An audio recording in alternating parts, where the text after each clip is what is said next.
Now it's time to show them. Losing's not an option, so I'm locked and loaded. You see them colors, right? Boy, that's family pride. And when it's all said and done, we'll hang that banner high. High up to the ceiling, legends in the building. I'm the hero in the villain, depending on how you spin it. Taking out the competition, I enjoy the feeling. Yeah, I came here on the mission, nothing stopping me from getting it. I'm going for the gold, going for the gold. Nothing less than number one, I'm laser focused in my zone. Yeah, I do it for my city, yeah, I'm rapping for the whole team. Reach the highest level, all striving for that one thing. Raise up, raise up, raise up, raise, raise up, raise up, raise up, raise, raise up, raise up, raise up, raise. Going bigger, going home, yeah, going for the gold. I'll give everything that I have in this moment. I'll give the best of me and show I am the strongest. I never failed a dream, it's just how bad you want it. We bout to wreck the scene, good luck to my opponent. I'm a beast, a machine, I'm a monster. Bring the heat like the steam from a sauna. Off the leash, me and my team, we bring the drama. We believe anything we can come. Yeah, high up to the ceiling, legends in the building. I'm the hero and the villain, depending on how you spin it. Taking out the competition, I enjoy the feeling. Yeah, I came here on the mission, nothing stopping me from getting it. I'm going for the gold, going for the gold. Nothing less than number one, I'm laser focused in my zone. Yeah, I do it for my city, yeah, I'm rapping for the whole team. Reach the highest level, all striving for that one thing. Raise up, raise up, raise up, raise, raise up, raise up, raise up, raise, raise up, raise up, raise up, raise. Going bigger, going home, yeah, going for the gold.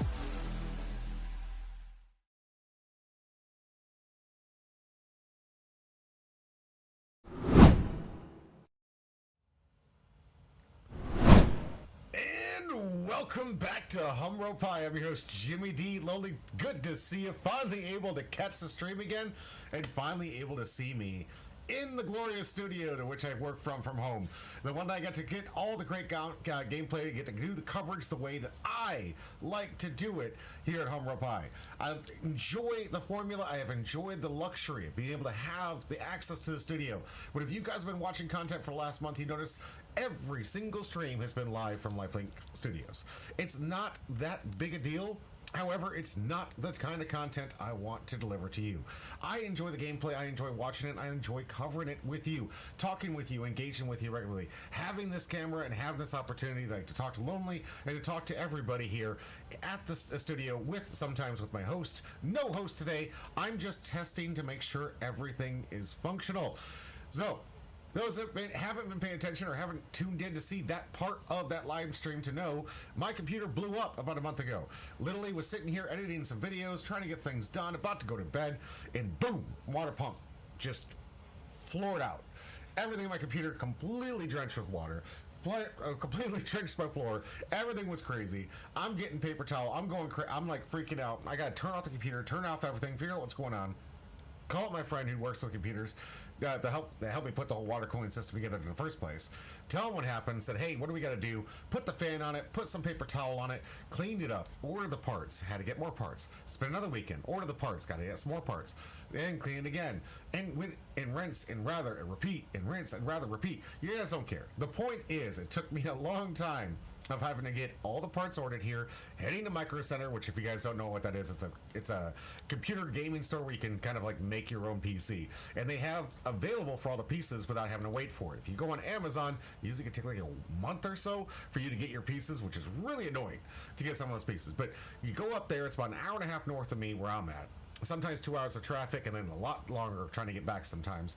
And it is a trip. It is a day. You were spending that whole day heading up there, getting a few pieces, talking to the great staff at Micro Center, good people, getting the information, coming back here, taking the time, trying to put the computer together. You guys know I've got a bunch of streaming stuff still going on. I still got my own life and work to take care of. I've got a lot of other craziness. I've been going to places. I went to PAX East since I've been gone. I went over to the regional, which we're going to talk about here later, this last weekend with Uchiha.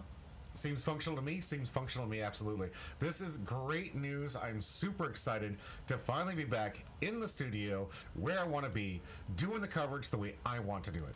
And I think, honestly, if I'm being honest with you guys, I do believe you guys like it better. At least that's what the numbers say. When I go live from the studio, obviously most of my watching crew are playing the game outside, so it's kind of hard to use it as a metric.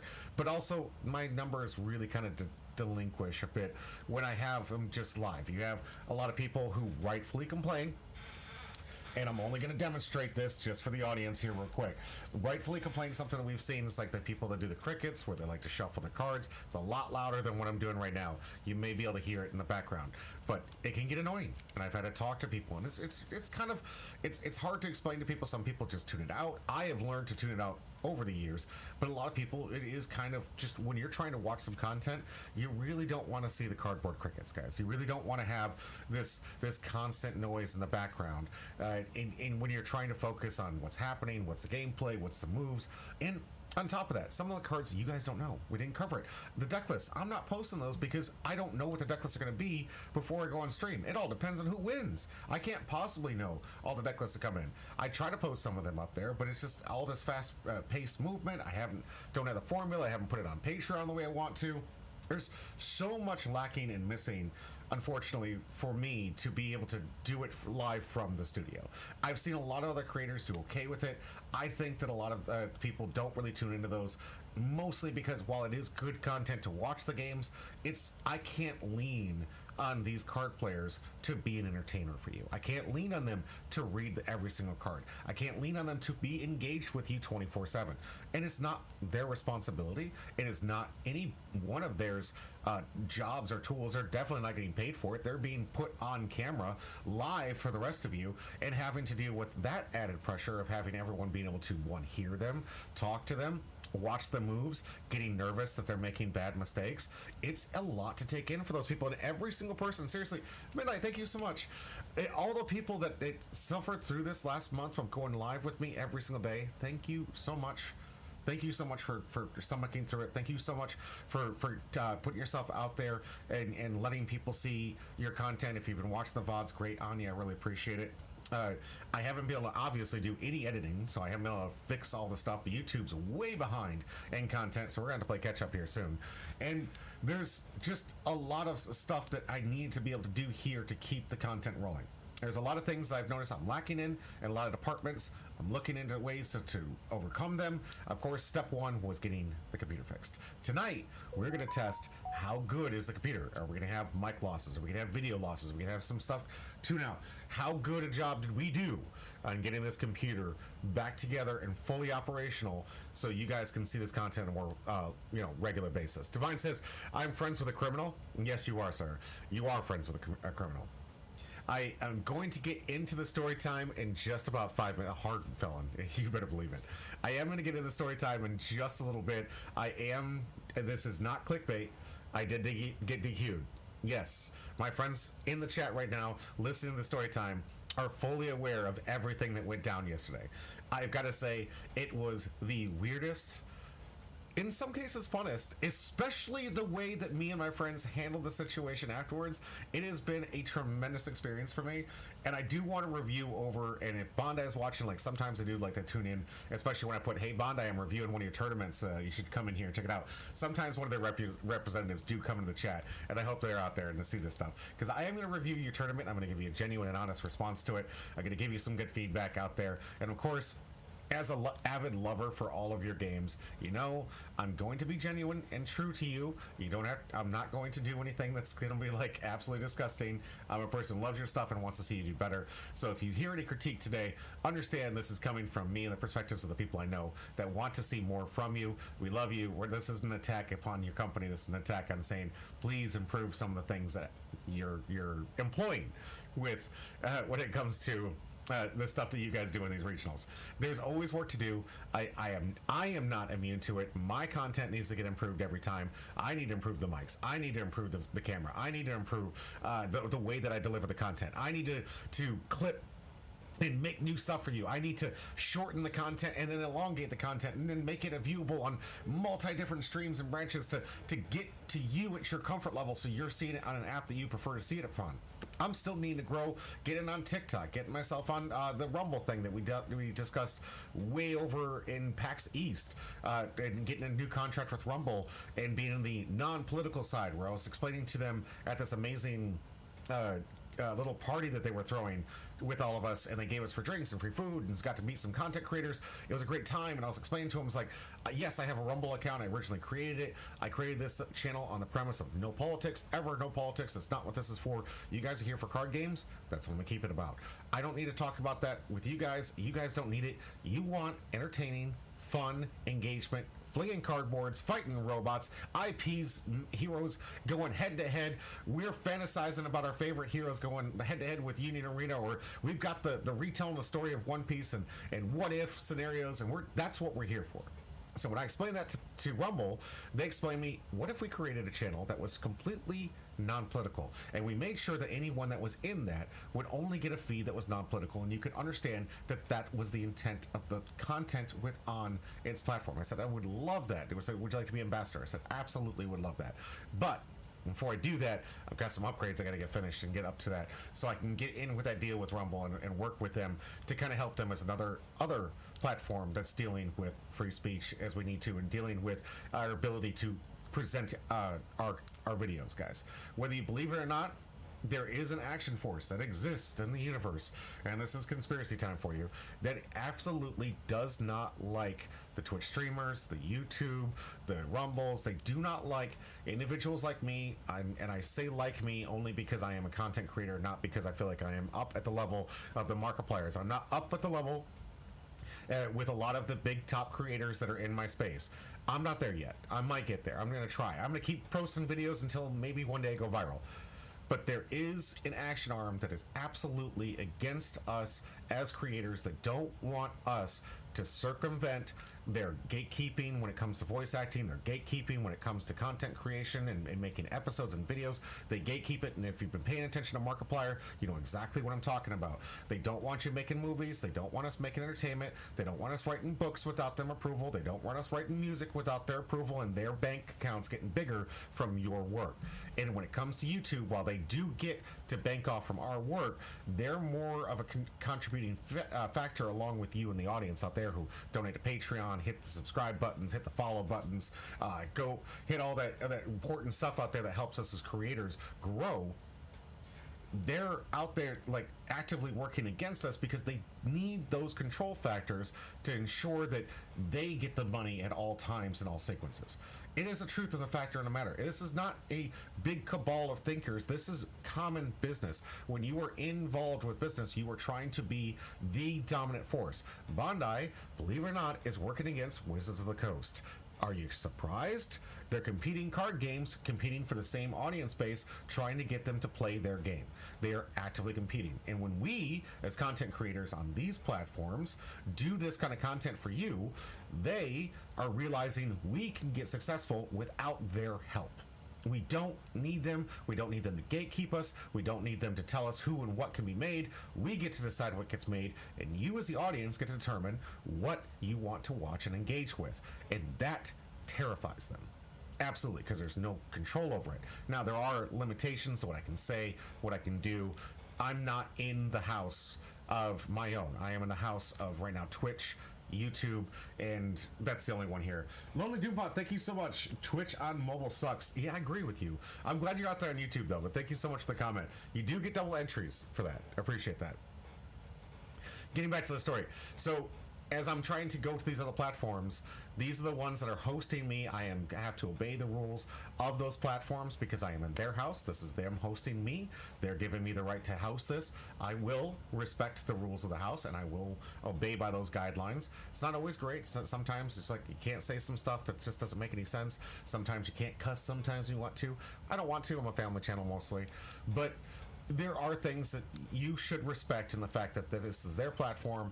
I'm being hosted on it, so I'm going to respect their rules and obey those rules and be thankful on it. But with that, those rules can sometimes be so constraining that most of us can't make the content that's not illegal and shouldn't be, but not with what they want us to. And when that happens, you got to be able to diversify, get on multiple streams. You got to go to places. Rumble has promised, and it has been for the longest time, promising people that they can speak within the limitations of what's legal, and they do a good job of making sure that they allow people to speak freely without the fear of retribution by organizations outside that say, hey, I don't want you making content.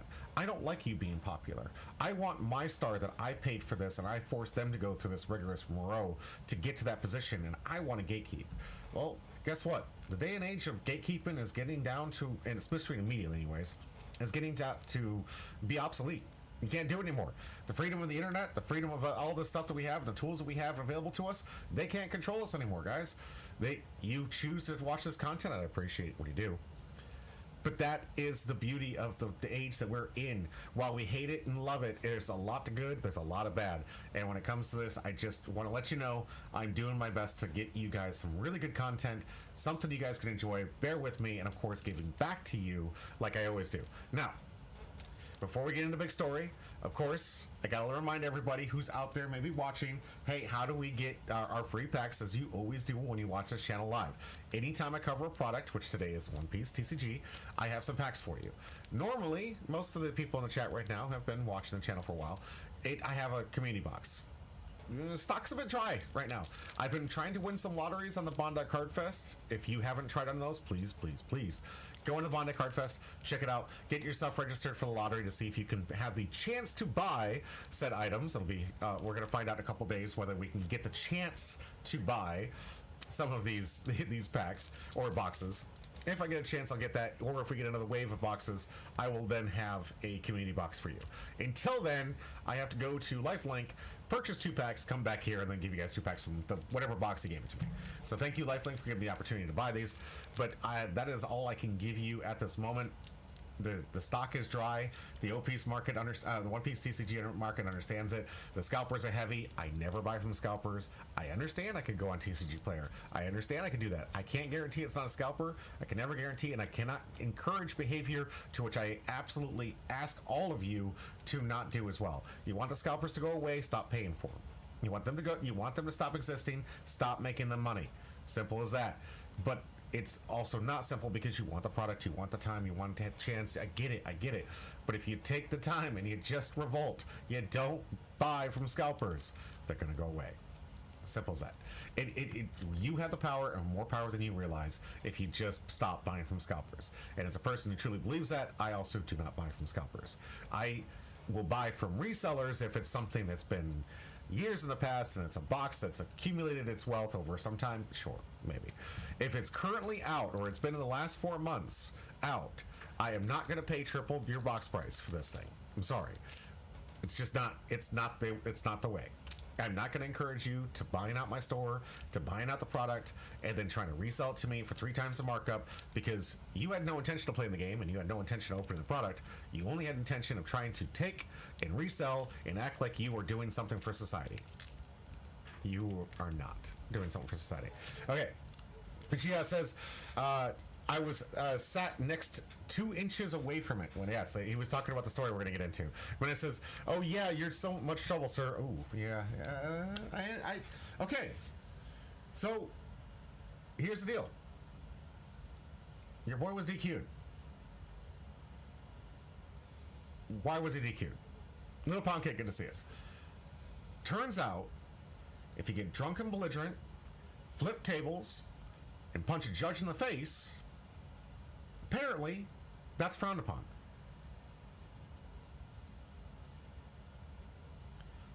All I'm saying is there wasn't a sign. It said he couldn't do it.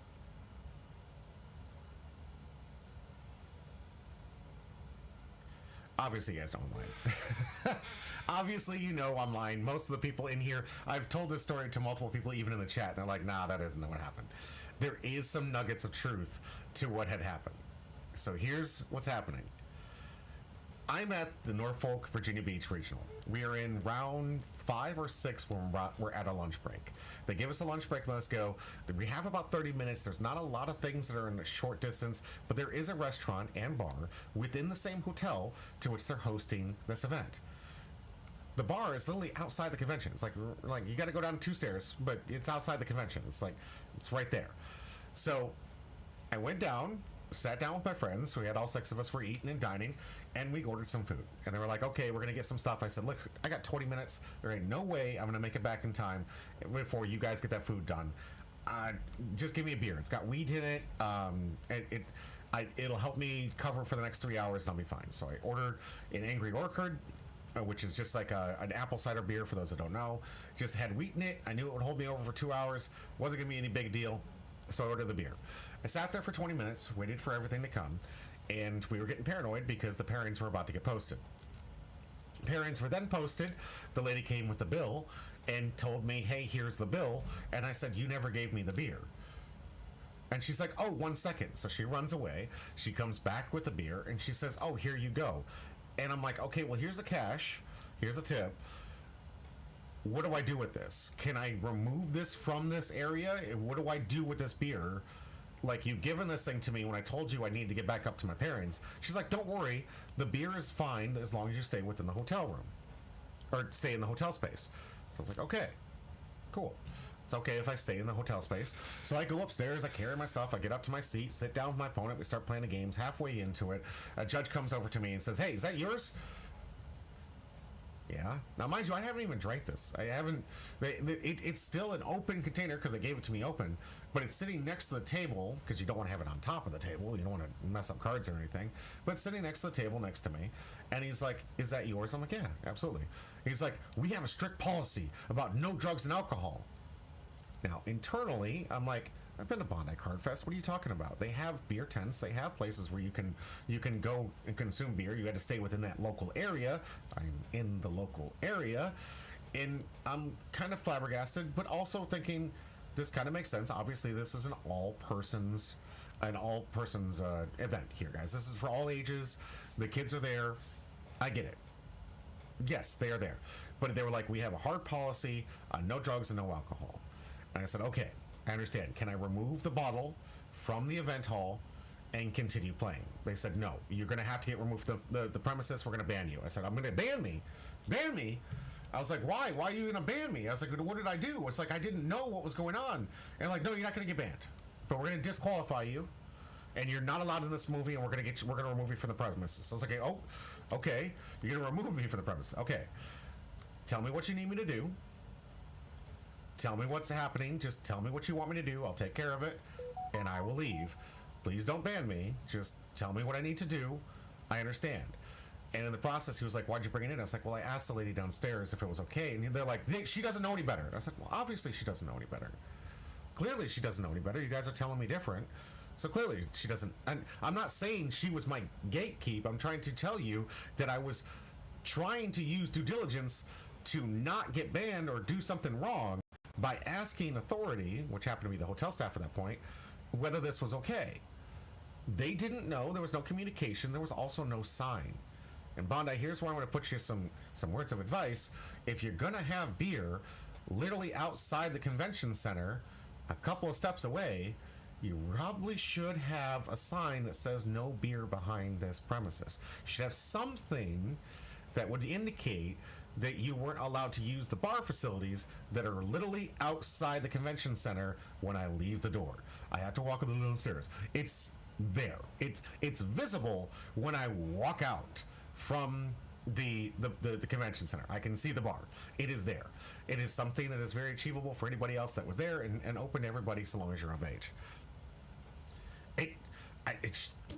I was like, okay, maybe a sign. And that's a critique for Bondi Card Fest, not for the judges. They were doing what was right. They have to enforce the rules. I, as a player, need to follow the rules of what's being enforced here because I am in their space. I am an invited guest to play an event with their rules, and I need to obey by those rules because I am a guest within that space. So I did not overreact. I didn't snap. I didn't do anything. But it did look like there was a lot of like extra tension. The judges were looking at me like, don't freak out. I'm like, I'm not freaking out. I would like you to tell me what you want me to do, and I will leave the premises. But you have to tell me what you want me to do. And like, you need to stay there. I was like, okay, I'll stay there. And one of the judges leaves, and one of them sits there, and I was like talking to my opponent. I'm like, "Yep, looks like we're going to have to clean it up." I reported myself as a loss to my opponent. Said I wish him the best of luck in the tournament. Gave him a handshake. Said I wish the best of luck to you. And he's like, "I'm sorry." And he's like, "There's nothing to apologize for. There's nothing in reality. What had actually happened was it's just a bad sequence of unfortunate events. Of I didn't get my beer in time. I was asking to see if I could do it. They said it was okay. Then it was not okay. Then I'm getting kicked out of the event. I'm not doing particularly well. I'm not going to pretend like I was like 2 steps away from the championship and I was going to get gold. I wasn't that close. I was trying to get myself into a positive percentage win column just to finish the day off and competing with my other friends like Uchiha and Divine Lotus. What ended up actually should have just crushed it at the table. I know, right? It just was like, nope. Oh, that's gonna be great. Clip that. Just clip that where I'm just like chugging the beer and downing it out. I asked them if I could just remove it from the premises. That was not the option. That's fine. Everything the judges did was with 100% within their right to do so. It was absolutely okay for them to tell me what happened. And honestly, there's some more I want to add to these DQs, because if anyone was in the Discord of this event, you'd know there was 4 or 5 disqualifications during the course of the weekend. On Saturday they had Gundam, and they had some I can't remember what the other game. I think maybe One Piece. I remember hearing mostly about Gundam, but Gundam was on Saturday, and Sunday was Union Arena and Digimon. So they had some major tournaments this weekend, all along for the regionals for all the Bandai IPs at this event here. But apparently there was like 4 or 5 different disqualifications, and I was one of them. I would not be surprised if someone else fell victim to the same thing I fell victim to, which was I had no idea bringing the bottle of cider was going to be a capital offense. And the way that some of them were looking at me, it was like I don't even know what they thought I was going to do with it. To me, I'm just like, yes, it's sitting beside me. What did you? I'm not going to tell this, hey, little kid, come over here and drink some alcohol. I'm just like, no one is doing. Maybe I'm not doing that, but maybe no one's doing that. Okay, let's be realistic, guys. Can we please be realistic for a little bit? And no one's out there in the middle of a massive convention hall. With hundreds of people, and you got yourself a beer, you're like, hey kid, wanna try some alcohol? Like, who is doing that? Maybe it does happen. Maybe you're out there and you're like, well, I was at a convention and they were literally putting stuff in the arms and they were injecting them with all kinds of stuff. I'm like, I could have come by and swiped your tank. I mean, they could have. I was being conscientious. I was being very conscientious of my space and where that was. I wasn't gonna let someone just run off my stuff. That's a learned experience, and they don't Bandai doesn't know that I know. I've been a Yu-Gi-Oh player for a long time, and if you guys played Yu-Gi-Oh, you know it's a valley of the den of the thieves, guys. It is I would make bets for people how long it would take for someone to say, stop that guy, he has my bag, or I just had my binder stolen, or and I had made a bet with a friend as we were walking in and said how long before, and as soon as I said how long before, some guy was screaming and chasing another dude, he stole my binder, please stop him. I was well out of way of being able to reach this guy, but that's how long it took for something to get stolen in a Yu-Gi-Oh convention. So when it comes to the bag is always touching me, my deck box is always touching me, and everything that's in my purview is within my purview to make sure that there's no shenanigans and someone taking my stuff. Because I have had it happen. I have had people swipe bags underneath me. I've had stuff stolen from me before, and it does not feel good. Thankfully, Uchiha and I actually did something good during that tournament. During the round 1, they had paired up everybody for Digimon. By the way, on this fact, when they did the announcements of Digimon, do you guys know Digimon's best 2 out of 3? Did you guys know that Digimon is best 2 out of 3? None of the other card games are. None of them. Gundam people have all agreed with me we should be at best 2 out of 3. Union Arena people have always agreed with me. All of them say we should do best 2 out of 3. One Piece is a little divided, 50-50. We do have a lot of casual players. That's okay. But Digimon gets the right of best 2 out of 3. Really? And they had literally the smallest crew of people based on the One Piece. The Union Arena, I think, was the 2nd or 3rd highest on the weekend of the attendance for the tournament. But they get best 2 out of 3. I was like, man, I am playing the wrong game. Regardless, it was really interesting to see that. I hope that they bring it to the other card games. But Uchiha and I found a binder that was abandoned with a water bottle next to it. Big fat thing, like this big. And we stood around and I tried doing the hold it. And I was like looking at Uchiha and I'm holding on to it because I want someone to notice I'm holding on to the binder in hopes. And I told Uchiha to watch me because I wanted him to verify that I wasn't trying to take the binder. I just wanted someone to be nervous about me taking the binder and come find the binder. After about a minute of waiting, no one really came up to me, so I said, Uchiha, walk with me. We're going to go over to the judges and we're going to turn this binder in. So I turned the binder in, and hopefully they got their binder back. I have no idea. Didn't really check up on it. That was one of the things where I'm trying to put better in the world because I've had way too many events where people steal stuff, and it's really distraught. Uchiha says, it was sitting on the floor an inch to the left, and someone tried to swipe it. He would have noticed. He absolutely would have noticed. There's no way you could have gotten by me, especially where it was sitting, that beer was going to go anywhere. Yeah, but the card binder is different from beer. I mean, obviously, you're talking about legality. So Little Pound Cake is right. There is a difference there on levels of legality, but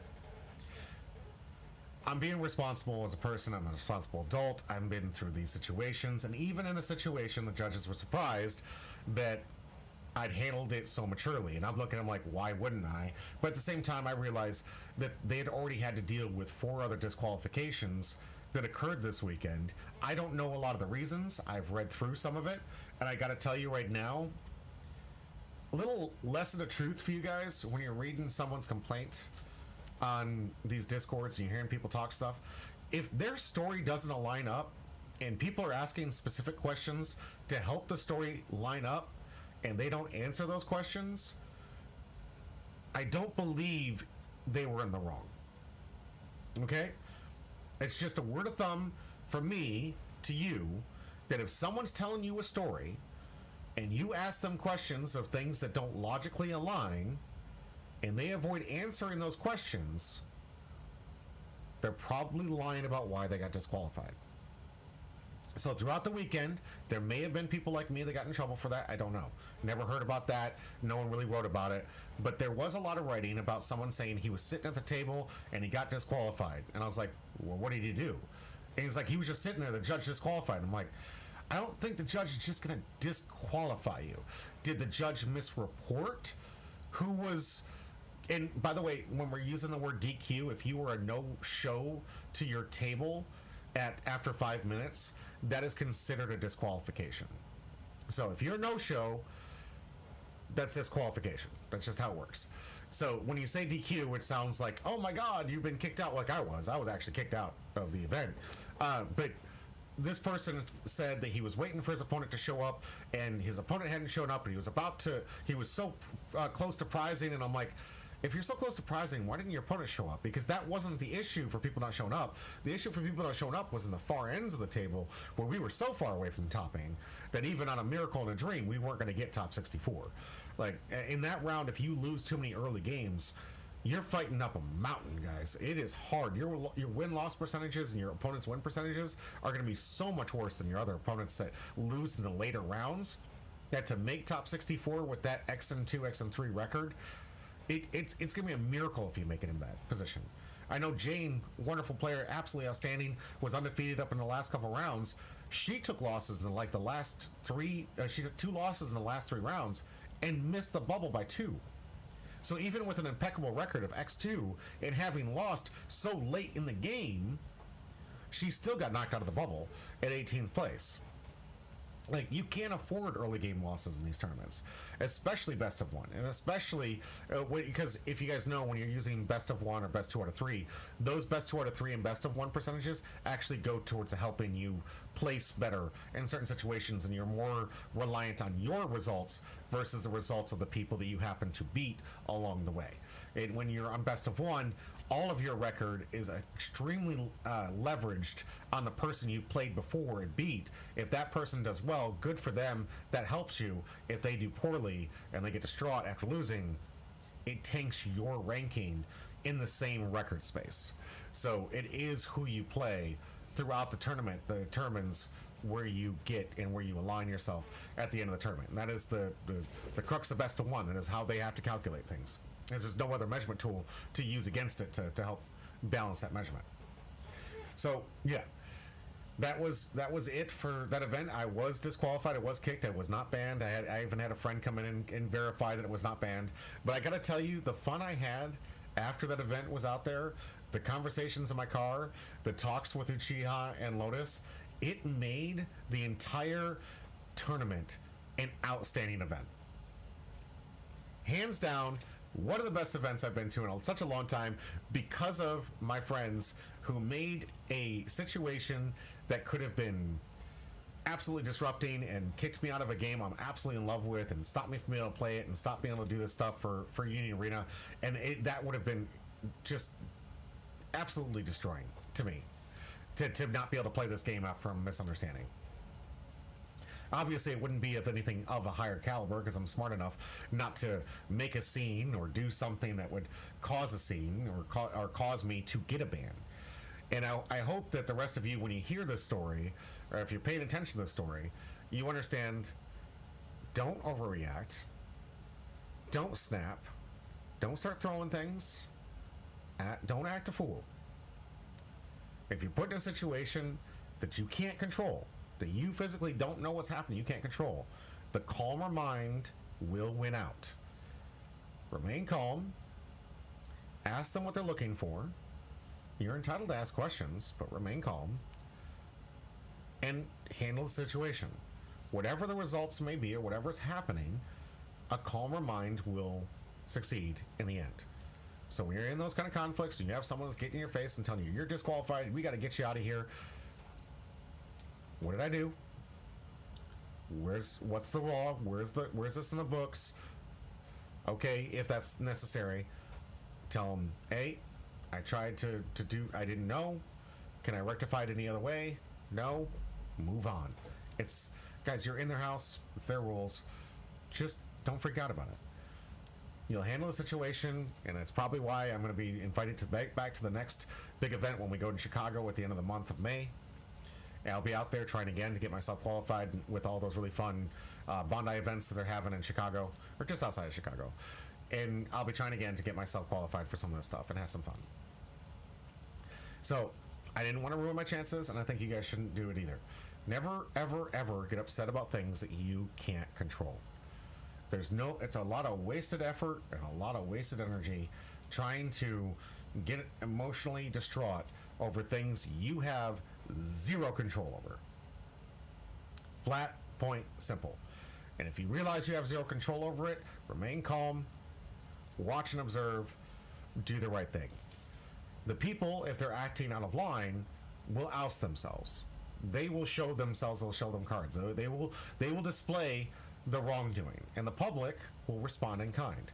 I would say that most of the people that were around the area of the incident, including the judges, felt bad about having to disqualify me. They legitimately were like, oh, I don't think we got who we thought we got. I think originally they thought I was a delinquent or someone trying to cause, Mithray, good to see you, cause havoc or cause some kind of chaos because, like, I don't need your rules. They probably thought I was trying to do something to get out of line, and when they realized that it was a simple misunderstanding, even the judges in the end were like, really? Okay, this sucks. Sorry, come back next time. You're not welcome back in the hall. You can't be here. These are the rules. We have to execute them evenly across the board to everybody, and I respect that. I respect that. You gotta do what you gotta do as a judge. You're the person that's the action arm. Most of the time, they're not the ones that wrote the rules. They're just the ones enforcing them. You don't go after the people trying to enforce the rules. You go after the people that make the rules. If you got a problem with them anyways. So if you have an issue, my issue, Bondi, put signs up. If there's alcohol literally out the door of the venue, put a sign that says no alcohol behind this line. Most people have figured that out. I understand that this is not something that happens too common. I don't know how much control you had over that situation, but put a sign. Give somebody at least an opportunity to read something and say, oh, that's not the way this works, and I'm not going to do something wrong. Because I'm okay with your no drugs and alcohol with kids policy. But I will say it's a little hypocritical that you have beer tents over at your Bondi Cart Fest. Like, it's yeah, you have those things, guys. Admit it, and you know it. You know it's true. All right. So overall, the tournament experience, hotel was great. The space was great. They hosted. The judges had to take care of 700 on the day that I went on Sunday. Close to 1,000 people on the day on Saturday. Lots of side events. Lots of things where people were able to play the 3v3s, the winner box tournaments. The vendors were great. They had a couple out there, so that was a plus. Thank you for bringing us vendors with singles of the card game that we're playing. I don't know how much Bondi was running this, or it was the 9K or K9 or whatever that app is that we signed up through it. But whatever service that was running that event, like, thank you for having vendors. Thank you for having the opportunity for us to pick up some of the new stuff, the cards, the seals, a little bit. Most of it got sold out day one. So that was a huge improvement, at least that we had at least a vendor, because it's one of the things that, while Bondi does host their events with like their own store to buy sealed and some really cool limited edition stuff, they don't have vendors that sell singles, so none of us have the opportunity to be like, hey, I would really like to pick up these alt arts and not have to order on TCG and hope that it comes right. I would like to trade people for these cards and have this little like area for this designation for that kind of activity. And most people, when you go to Bondi Card Fest, there's a table, there's two tables or so that'll people doing that, but let's be real. It's not as good as having a vendor who's got other stuff available, and you can talk to them, and you can do some trades, and you can do some buys, and you're feeling pretty good about the pricing. You're feeling pretty good about what's happening. You want to support your local game store, and you want to make sure that the people that are like, oh crap, I forgot a copy of this. I need this to play the game today. Well, here's a vendor. Here's a vendor, and that's great. And it was there. It was there. Out of the judge staff out there, every single one I interacted with was very respectful. Every single one, even the one that was just like freaking out. I think in the calmness in which I gave him, he ended up taking a moment to breathe and said, yeah, this isn't a big a deal as I'm making it. And even he was extremely respectful, especially when it came to the end of it. It was like, thank you for being respectful. I said, absolutely, dude, it's fine. He thanked me, I thanked him, we moved on. Bygones be bygones. We move on in life, guys. But everybody out there, to run a 700-person event, I know what it takes to run a 700-person event. I know the kind of chaos that happens. Running 2 different back-to-back events with multi-hundred people in these events, having to judge all those situations, get people to register their wins and losses, get them to put the stuff, get seated where they need to, get the timer started. There's a lot that goes into this. When it comes to judging, obviously, probably not too much because these games are great. They're very easy. But when it comes to organization, rallying the troops, getting everybody where they need to be, starting things off, doing the announcements, it's a lot of work, guys. It's a lot of work to get that kind of organization, and they did a great job. The timing, the rounds were moving very smooth. There wasn't a long wait times. They cleared the hall most of the time to make sure that they could see the space, or they could find the people that might need some time extension or need some help, or they can find out who they need to poke and prod to fill in the results, if you will, from the last round. The player base, phenomenal. If you guys don't play Union Arena or Digimon, seriously, you should. The player base is great. I love these people. They're fantastic. I ran into so many good people. I know that Uchiha and even Divine out there, both of them ran into some great players, had some great times, some great conversations. Nothing more fun than being able to talk about your favorite IP, talk about your favorite anime, sit back together and just have a good time theory crafting and being like, oh, what would happen if Saitama had to punch the face of Roy Mustang from Full Metal Alchemist, or who would win between these two? On paper, apparently Roy Mustang just craps all over Saitama. Just saying. Deck to deck, Roy Mustang pretty strong. But it is still fun to get these guys together and see them talk about their favorite IPs, why they like the show, what was great about it. Eva did really well. Red Kenshin obviously was massively represented. I forgot to look at the tournament results. Congratulations to, I forget his name. We did see the results there, our one winner. I haven't been able to see the deck list and everything else. I do hope that we get more than top 6, Bandai, please. Or top 8, or they usually get really small, like top 4 sometimes with the deck list. Give us top 16. Just because you went undefeated into the last 2 rounds doesn't mean you have the best decks. It just means you got the luckiest. Uchiha says, I lost to Red Kenshin twice. Ironically, I was the only thing I kept crapping all over. I played Red Kagurabachi from one of the new Kagurabachi sets, and that just crapped all over Red Kenshin. It was a Red Kenshin killer. It definitely felt like I had the tempo and the capability to just out muscle it. But yeah, Uchiha, we're gonna get you trained out of your fear of Kenshin. One of these days, we're gonna beat it out of you.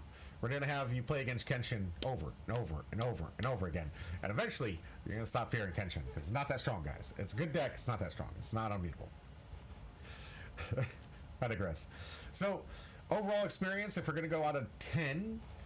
Again, I give it a 9. I think it was great. I had a lot of fun. The players were great. The rounds were well organized. Everything was moving on time. There wasn't a whole lot of wait time between rounds, which is fine. And then it was a very smooth tournament. My experience of getting banned, it's a series of unfortunate events. It happens. Life happens.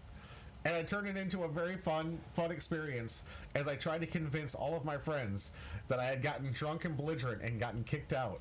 And the Korean army, which was there, by the way, South Korean army was there. The Korean army was used to fight with me and carry me out of the event because I was too drunk and belligerent in this Union Arena kids game. And I couldn't stand losing to these guys. When it comes to my experiences as the game itself, I really wish it was best 2 out of 3. I had literally up there with everybody else that was with me anyways. We had the unluckiest of lucky days. I hit 2 specials out of life at them every time when I was going for lethal. Every time they had a stop from life. Every single time it was a very fortuitous flip for them and a non-fortuitous flip for me. My luck was getting so bad that not once but twice I had 2 life left.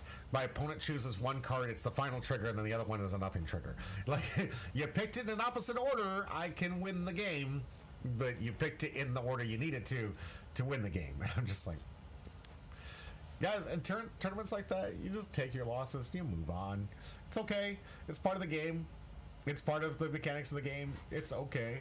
Does it suck? Of course it sucks. But I was there with 2 great friends, great story times, great road trip, great conversations. It was a heck of a fun time with everybody there. The stories, the calls, the people freaking out. Michael, one of my other friends, who was like, no way, wait, that didn't happen, did it? And then not believe in the real story and was like, which story is true? And I was like, which one do you believe? And he's like, I don't know. What did you do? It was fantastic. It was just a great fun time to be there, and a great time to play some card games. I would prefer not to have to wake up at 5 o'clock in the morning next time to do it, but that was my choice by not staying in a hotel. So I'm gonna take a quick break. We got 3 rounds of content coming your way. We're gonna be taking quick breaks in between those. I am doing it solo today, and hopefully right now everything's been working great. Everybody out there, mic's working great, video's working great, feed's good. You guys can see all the content behind me. Everything's working good. Now that I'm back finally, we're also back on track to finally getting up to that tournament with Chicky Tendies. I was hoping he was going to tune in today because he usually goes live on Monday. We'll see if Chicky Tendies comes back in the next one. We'll see if I can link up with him, because we do have a tournament we want to host with you guys. We have an amazing tournament. EBO2 boxes upstairs, ready to go for top prizing for a tournament. We're going to try and host a 120 person online cup where you guys can play your One Piece and play for it. Winner, that box. On top of that, beautiful mat with Zeus and Nami. It's directly behind me. Second place, gonna get this sheet. The sheet keeps going up in value, guys. The value of this sheet just keeps going up. It's no longer in season. This is last season's binder for the Bandai Card Fest season. So this is just gonna keep going up from here in value. Additionally, a card that seems to be kind of leveling out here around 900 bucks, somewhere around there. We got ourselves the Nico Robin alt art, or 90 bucks, I'm sorry, 200, 90 to 100. It's a decent grid card. This thing was going pretty hot and heavy in the beginning. This is a great card. It is the alt art for the Nico Robin. It's a very coveted card from the new set. You can win tonight, maybe. Or, no, that's the last set. The set before this one. And of course, if you're watching, if you're playing, if you're doing it, bless me. All right. If you come to this tournament and you watch it, if you're playing in the tournament, every win you make, you can enter for a drawing. Every person who comes out to YouTube, I'm going to charge my phone. Every person that comes out to YouTube and comes out to Twitch, good on you. We're going to be able to get you an entry in the wheel. That's 2 entries per person watching, and of course, during there, every single win, you get an entry. Winner of that drawing for the tournament is going home with his Zoro bubble. coming up out. This Bubble Zorro is what they're calling it, I think. We know this is going to get out. We have over $3,000 in total prize support that's going to be going out to you guys in this tournament that we're going to be hosting soon when I get with Chicken Teddy's. But now that my computer's working, we can finally start working to make this tournament a reality. Stay tuned for that. Right now, if you haven't yet, on YouTube or on Twitch, exclamation point join if it's your first time. If you're new here, just comment. Just comment, let me know you're out there. You can get entered for one of these 2 packs. Hopefully it's gonna be Among Us tonight. We're gonna find out. Well, we got 3 rounds of Saturday's content of One Piece TCG coming your way. The new format, OP15 and EBO4. Thank you, just gotta verify that. EBO4 is live, ready to go. We got some great card games, some great new decks. Stay tuned, we'll be right back.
Welcome back to Humble Pie. I'm your host, Jimmy D, and we're here to start our rounds of One Piece TCG.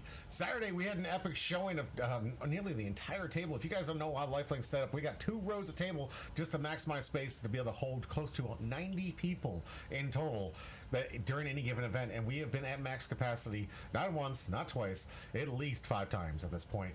We have been at max capacity with all the great all the great attendance when it comes to pre-releases and the new releases, and of course, because we sell at MSRP, our stock goes really quick. We sell everything, including the One Piece card game. You can get it at MSRP if you can show up during release day. Product goes pretty much in the first couple days when it does go. Save up your money if you can for those days if that's your card game. Same thing with Gundam. Same thing with Union Arena. We have quite a few people showing up for that, but of course Magic the Gathering and the rest of the big names in the TCG market. They show up and help us out by just having all these people coming in, super excited to play the new set, play with the new cards, get their chance on the mangas, get their chance on their ultra art, all the amazing, colorful, shiny cardboard that you could possibly imagine. It's all there, and we sell at MSRP. It's just the market suggested retail price. We sell to you because we want you at home to be able to get access to those games. The bigger I get, the bigger that the store gets, the more chance that we're going to be able to get to all of you that might not be in the local area of Charlottesville, Virginia, where we host our store. If you were in that area, you can get it there. Bondi certainly has been doing some great help, by the way. Thank you, Bondi. Those who don't know, Bondi has been reading those surveys, so I did ask a lot of you back in my Discord a while back to put out those surveys to tell people that Lifelink was selling an MSRP and getting that notification. With that, they went to the distributors and they highlighted that these certain specific stores are going to get a higher allocation of product going forward, and they're going to start managing the distribution to ensure that more people that actually sell at MSRP are getting access to said product, and want stores that are going to manage it like we do and properly make sure that we get those packs and those boxes to the players. If we're going to be selling a case of anything, and whatever the IP is, it's going to a player we know plays the game.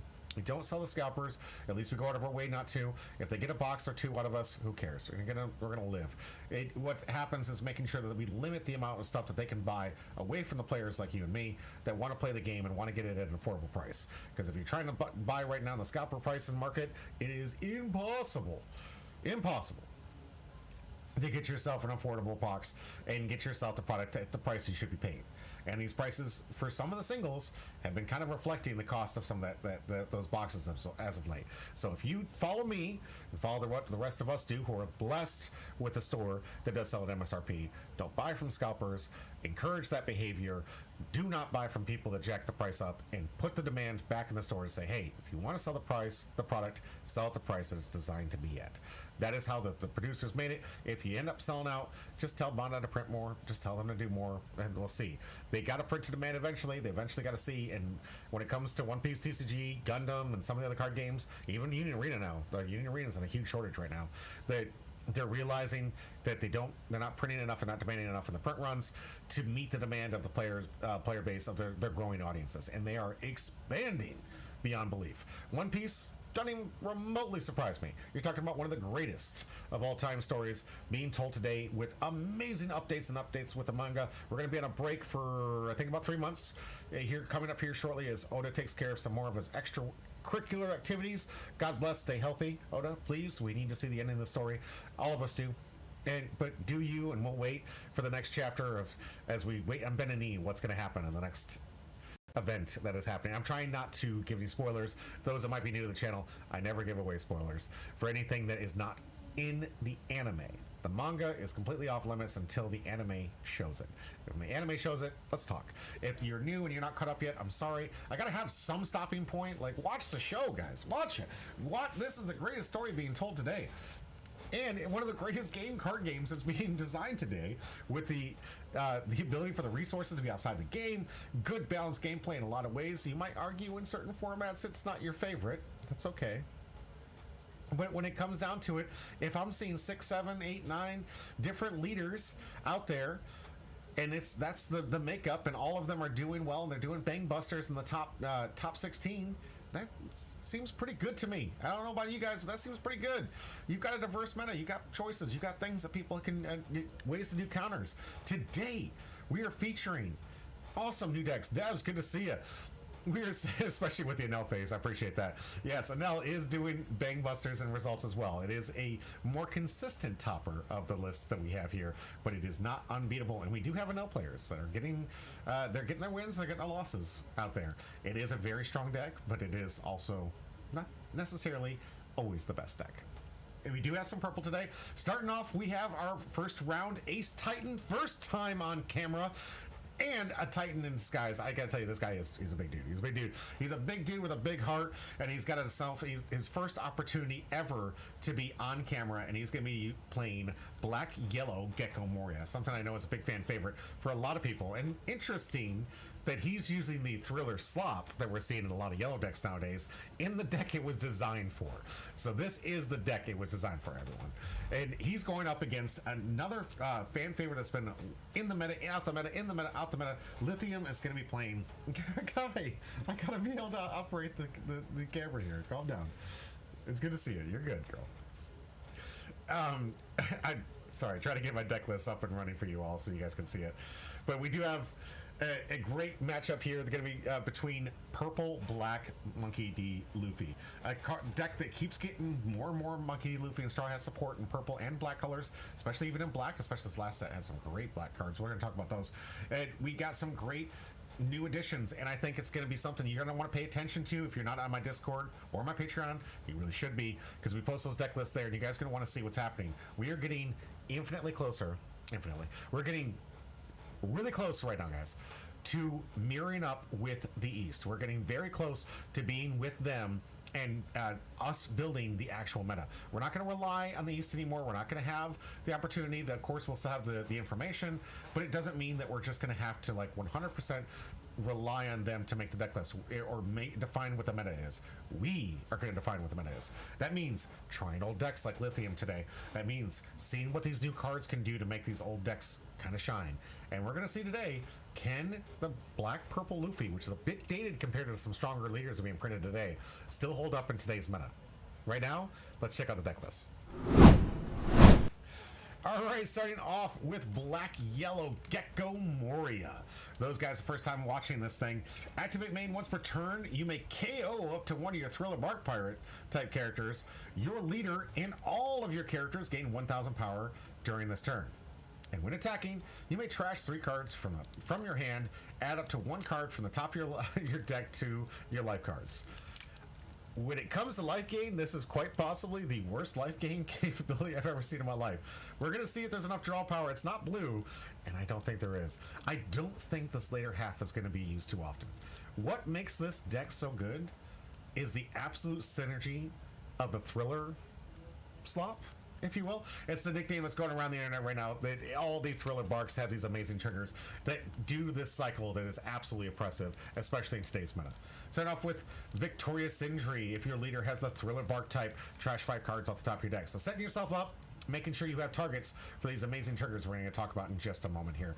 And then Dr. Hodbeck on play. If your leader has a Thriller Bark type, trash 5 cards to the top of your deck. On KO, if you have 6 or less cards in your hand, draw a card. Good way to get some of those cards back if you're going to try to gain life with that. I doubt. Lilith, a nice one that allows you to look at the top 4 for a card with trigger on it. You're going to always have this. It's getting more and more and more important for you to play these low-cost bodies, especially in today's meta. There's a lot of, like Nell, one of them we're talking about today, has these low-to-the-ground characters that they get to use in the excessive amount of Dawn to swing into. You're going to want these characters to have something to swing into those characters to keep pressure on the board.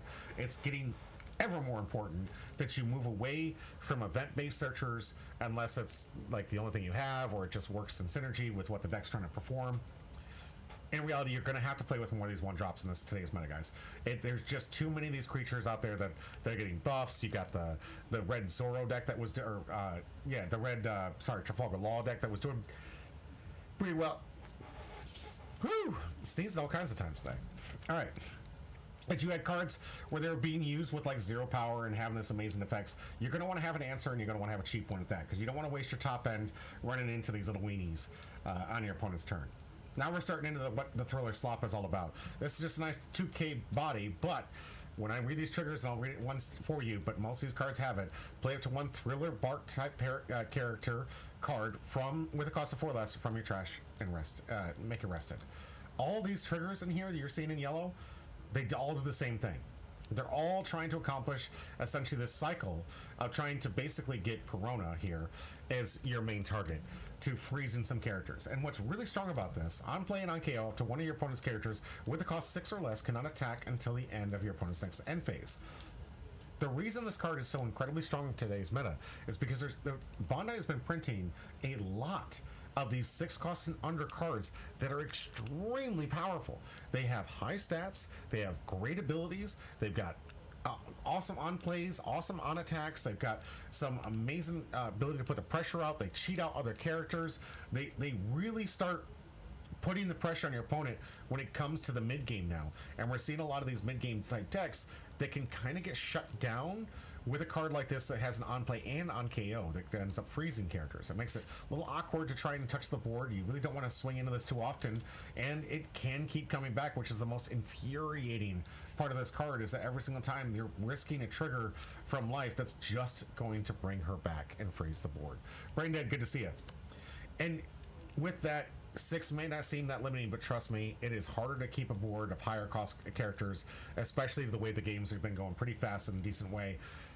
Obviously, you can argue with yellow stalling the game, but a lot of people are playing with high-powered characters that are within this cost range, and it's freezing them down. It's getting just absolutely disgusting out there. But we do have other synergy cards for some old fan favorites, so the Dr. Howdback, bringing characters back on play. You may trash 2 cards from your trash to the from your trash to the bottom of your deck in any order. Add up to 1 Thriller Bark type character card type other than Dr. Hogback from your trash to your hand. So you get to get cycles and get these characters right back. You're noticing here this curve tremendously on the 6 power curve itself, because a lot of the powerful creatures, even in the printing here, have the ability in that cost range. This Dr. Hogback, though, on KO, play up to 1 character with a cost 4 or less with trigger, other than Dr. Hogback from your trash. So not only do you have to worry about the triggers bringing Perona back, you also have to worry about Dr. Hogback bringing the Perona back, but also can bring back some of these other characters that can also pressure the board, like Absalom here. On KO, look at the top 3 cards on top of your deck, reveal up to 1 Thriller Bark type pirate type character, add it to your hand, then place the rest in the bottom deck of any order. If you guys notice, there's a lot of on KO stuff. Obviously fits pretty well with the Gecko Moria, pumping the characters, feeding the graveyard. We're probably going to see a lot of that, them popping his own characters to kind of pump things. And if you're popping this Perona, not a bad pop. Then we have Rona Zoro, which is on include, but still a very good effect. There's a reason for this. On play, you may trash 1 card from your hand, add up to 1 card from the top of your deck to the top of your life cards. This card is insane. Brand new from the new set that was released just recently here. Everyone's been talking about this Zoro. Heal in yellow is just getting out of control. There's so many cards that make the game go so much longer with yellow. But I will tell you, as I've seen enough of these yellow matches, and we're going to see it today, sometimes you live by the yellow triggers, and sometimes you die by the yellow triggers. If you're too lenient and too heavy on it, trying to make it work, you can lose the game by being too lenient and heavy on it. But I digress. Let's get into ores here. If you have Gecko Moria with 10,000 power or more on your field, there are no other ore cards. This character gains plus 7,000 power. On KO, you may play 3 cards from your trash at the bottom of your deck in any order. Play this card from trash. So constant recursion, so long as you have the 8 cost Gecko Moria in the field. Really good. And of course, there's only 1 of, because you can only have 1 out. So it just makes sense to only have 1 copy of.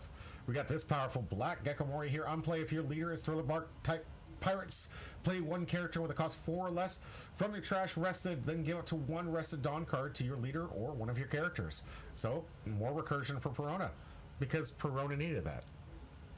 Braindead says, this card triggers my fight or flight response. Yeah, I can imagine that. The ores, that is. Yeah, I can understand it completely. Give yourself this recursion of a 7 cost. It's insane. 8 cost Gecko Moria on play. Select 1 Thriller Bark type character with a cost 4 or less from your trash and play it.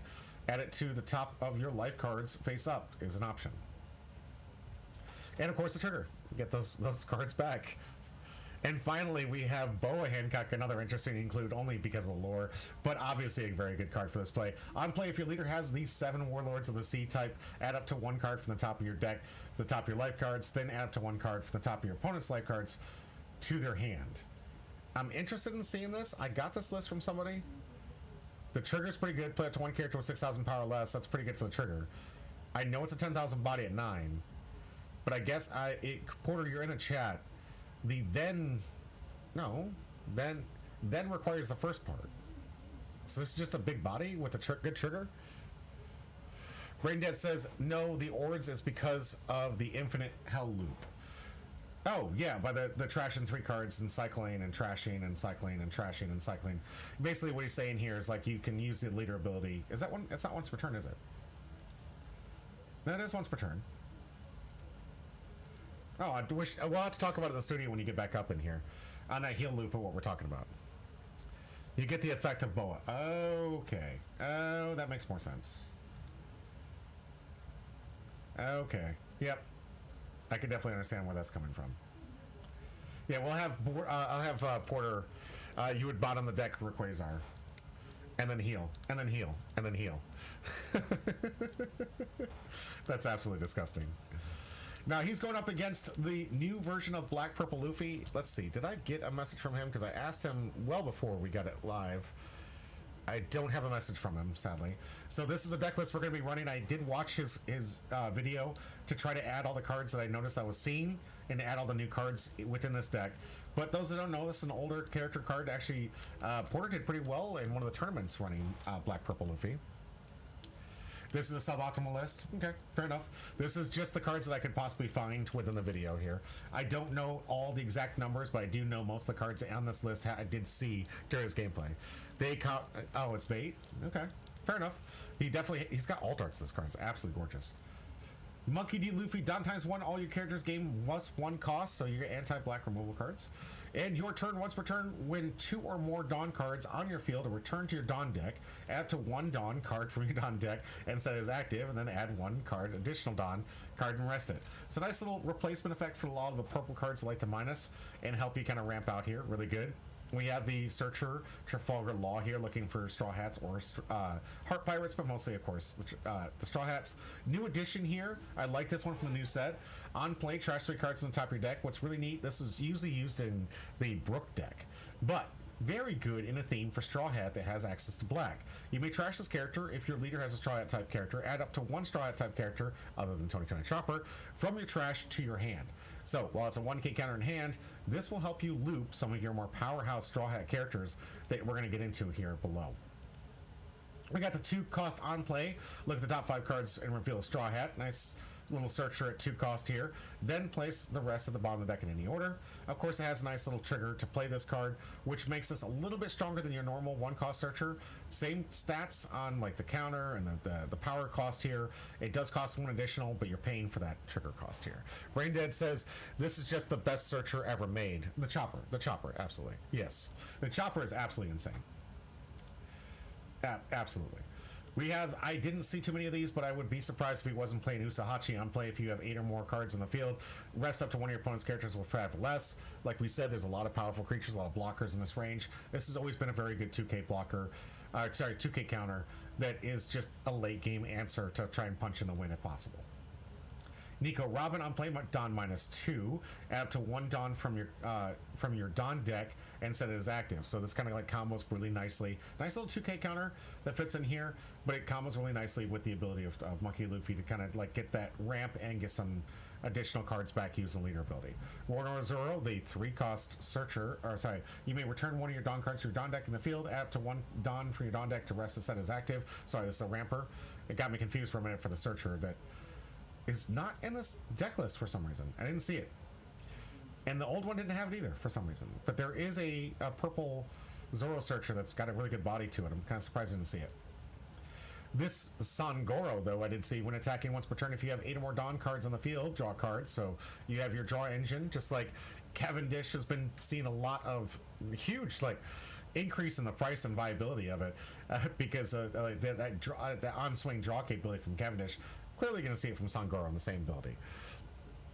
It only searches purple Straw Hat characters. Oh, that makes more sense. So I guess it's kind of limiting, but most of his deck was pretty purple. Sangoro is also a bait card. Oh, all right.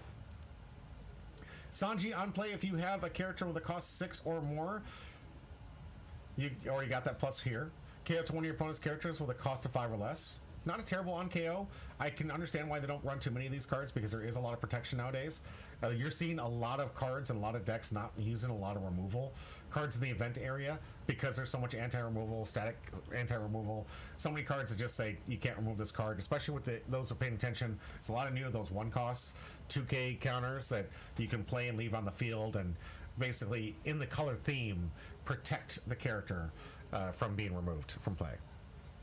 As is Luffy Taro. Jeez, Braindead just tearing this deck list apart. Luffy Taro is one of the older ones that was really nice. This one will allow you play 2 characters. This was when playing 2 characters at the same turn was absolutely OP. Still has some decent. I mean, I'm playing Vivi, so I love the idea of cheating out extra characters, and not unless they're playing Koala. But this is one of the characters you can combo with the leader ability and play out a character with a cost of 5 or less from your hand.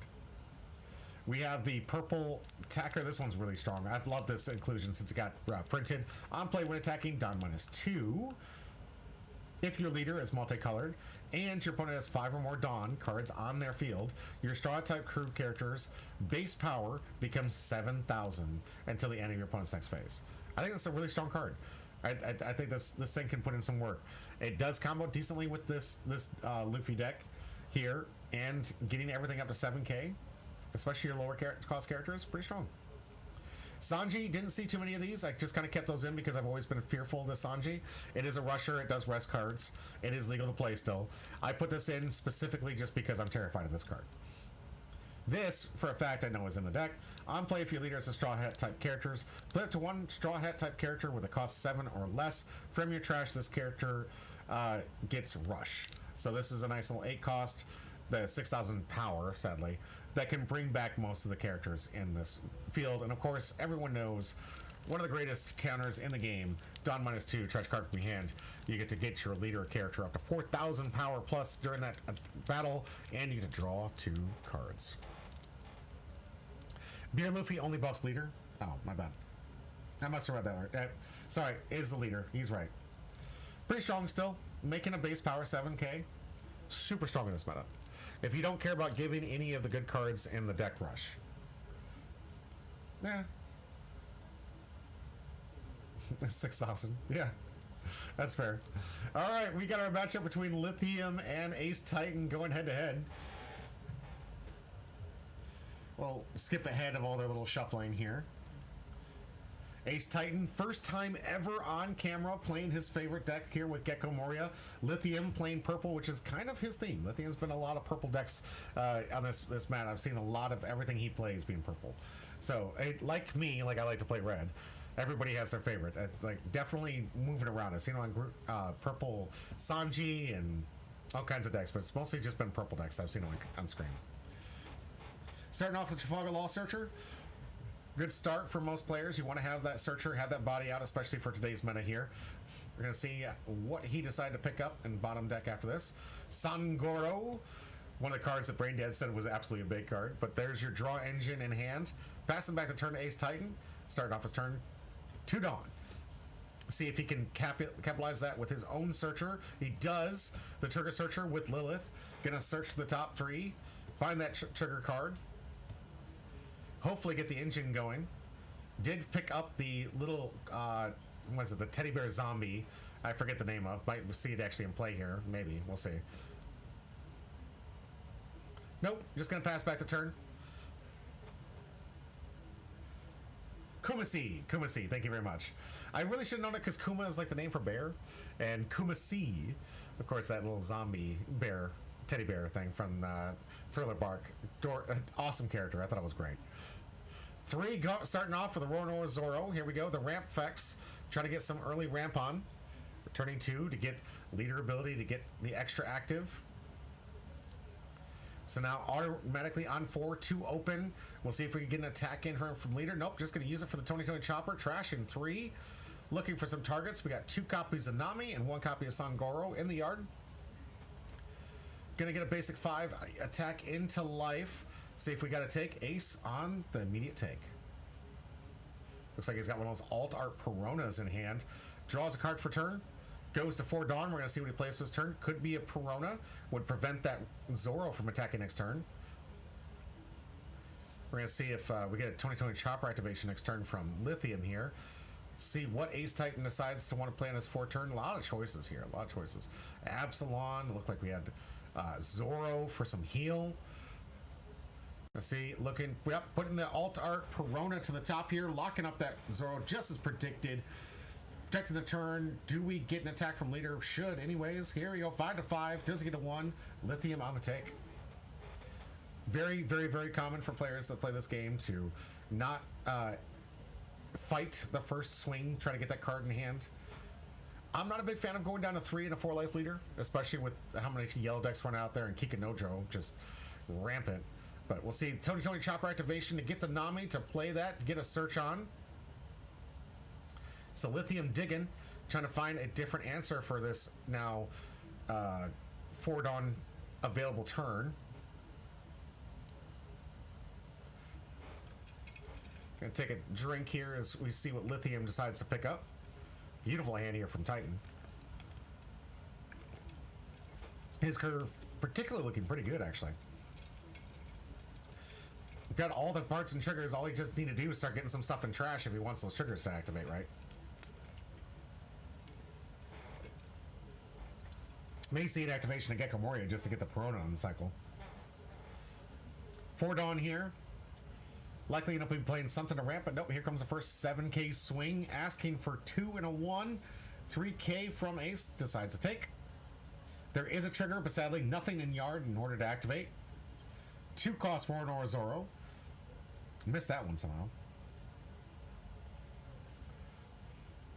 Must have thought it was a different Zoro here. Kiku doesn't see that much play anymore. I've seen it in a couple decks. Yes, you're right. It's not in the majority of decks like it used to be, but it does. I still see it in some decks, and it's a very good card. Free trigger from life for a 6K body. Very devastating. Very sad. Especially with how much yellow's around. A lot of yellow. All right, we got a counter out of that nice little 5K swing. Gonna activate leader ability, trashing it, so he finally has a character in the yard for a target, and Gecko Moria is just gonna bring it right back. This one's gonna freeze the Zoro again for another turn, and use that ability from Gecko to get the Rested Dawn to it. Gets that 6K swing into leader, asking for 2 from Lithium. Does he get it? Does he get life? We're gonna find out. Lithium shuffling his cards, looking like he's probably gonna give up the 2. Nope, gonna take. Both going 2-2, trying to save for something. Yep, that Warner Zoro is still frozen from the Perona. Braindead says Penal eats that card alive, though. All right, that's fair. I mean, there are cards that always counter other cards. A purple Anel is what he's saying. Anel is a very strong deck, very good, but it does have its own weaknesses. All right, here we got the Monkey D. Luffy we talked about. This one powering up his leader to 7K base. Yep. No, it doesn't. Are we talking about Monkey Luffy not powering up to 7 cost base here? Do you feel like there's a wrong here? Because isn't Trafalgar Law? Oh, P&L is one of the most overtuned decks of all time. It has weaknesses. You can't deny it has weaknesses. If it was perfect, it would just win every game. It's not perfect. It's good. It tops more consistently. It's great. It has weaknesses. It has weaknesses. There are ways to get around the deck. There are ways. It is a very strong deck. It doesn't win every game. It's very strong. I'm not going to deny that. But it doesn't win everything. And I've seen people lose to it. We might see it today. Or lose playing it, sorry. All right, we got ourselves a big swing 9K body. That one's going to take no trigger because, again, nothing in trash for Ace Titan. Hasn't been able to establish much here. Nothing in the trash. It looks like he's had at least 2 triggers that could have been beneficial, but he had nothing in the yard just yet. Yeah, it was Perona off from the top of life there. Non-alt-art version this time. Here, put in the front. Looks like we could see Gecko on curve. However, nothing in trash in order to get back to get a real good benefit from here. Does have the capability of adding to life from hand, I believe. If that was right, the 8 cost does have the ability to add from hand to life here. I'll have Porter correct me. He's really good at doing that. We'll see. Right now, does have the ability to heal with Zoro, though. No, does not have the ability from hand. Only trash. Okay, only trash. Thank you. Appreciate that. Getting 4 could get a heal from Zoro. Could put out another Perona to freeze up that Zoro. Or the Luffy if he wants to. It is 6 costs or less. And he could activate the ability for the Perona to KO it to power up the field here. Not the Luffy. 6 costs? No, the leader ability makes it 7. Thank you very much for reminding me. Yep. Leader effect does make it 7, so sadly, only the Zoro is a fair target here. Good memory. Thank you, Braindead. Good commentary. So we do have a freeze here on the Zoro. Looks like Lithium might have even told him. They reminded him of the leader. Ace Titan, brand new to the game, hasn't been playing very long. Got into one of his new favorite sets, and he's been really excited to play with us in this group. Really expanding our large player base that we have in Lifelink games. Looks like he is pointing to his leader, so it looks like he may activate the ability. Also putting Zoro up to the front, so maybe looking for a heal. Doesn't have any blockers, but Lithium doesn't really have that threatening of a board state, if I want to be honest. Also no blockers, and none of the characters seem to be anything that would threaten without a massive Dawn investment. And notably, Lithium about to go up 1 Dawn after overall from all the ramping. 2 cost Zoro as a blocker. Oh, it is a blocker. Alright, that's fair. Is it that looks like one of the ones where it's a required blocker, right? So I didn't put that in the deck list because I don't remember seeing it. Mind you, I was watching the second... I won't talk about that, but... Here we go. Coming in 7k to body, 7 to 7, asking for 1. Oh, it's just a blocker. Okay, just a blocker. Thank you, Porter. We got 7 to 7, asking for 1. Lithium going to give it up. Hasn't discarded yet. Shuffle the hand like he is. There it goes. 1k with the 2k, actually, with the Frankie. Surprised to see that one.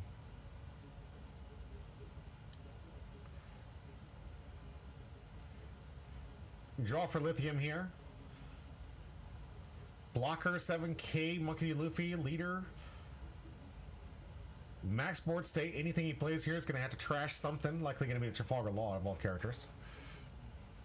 It's weird because it has the blocker keyword under the rest of its text for some reason. I was, honestly, that's exactly why I missed it originally when you corrected me on it.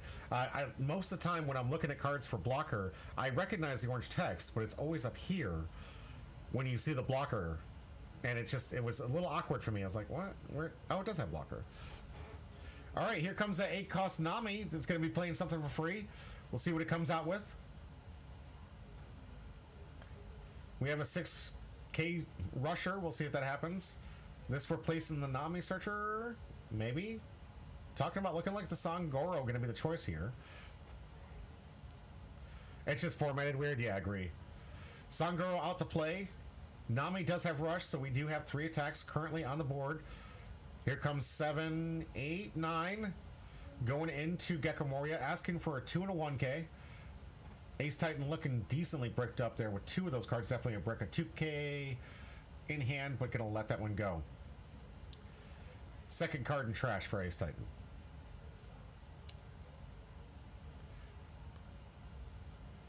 Oh, wait. I thought Nami had rush. The card that Nami plays has rush?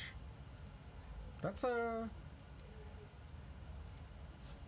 So, this character with a cost of 7 or less from your trash. The character played with the effect, not this character. Gains rush. Okay. So, Sangoro with rush on the draw. He's past 8 Dawn. Here comes an 8k swing into life. Lil at the trigger again. We'll see. We are going to activate trigger this time. Looking for another answer. A lot of Absalons there. And 2 dog hogback. Yep, goes for the teddy bear for the 2k. Ace Titan was pretty bricked up that turn. It's a smart play getting in some more of those counter cards that he's going to need here.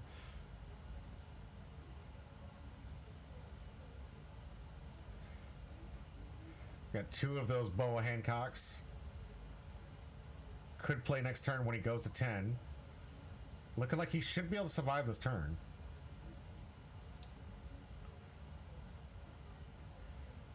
And a pass back. Here we go. Ace untaps 10 Dawn. Let's see where he goes with this.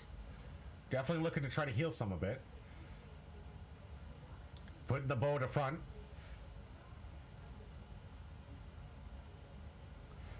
Let's see what choice he wants to make in here. Definitely needs to get his life up if he wants to survive this tournament. Lifting him in a commanding lead with 2 life, 2-1. Tapping 9. Here comes the boa. Take a life, trash a life. Even it up with just a 9 drop.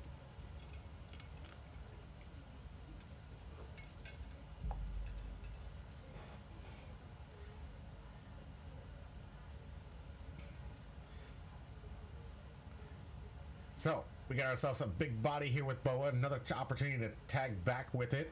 We still have attacks left and the capability to start doing some freezing using Gecko's ability.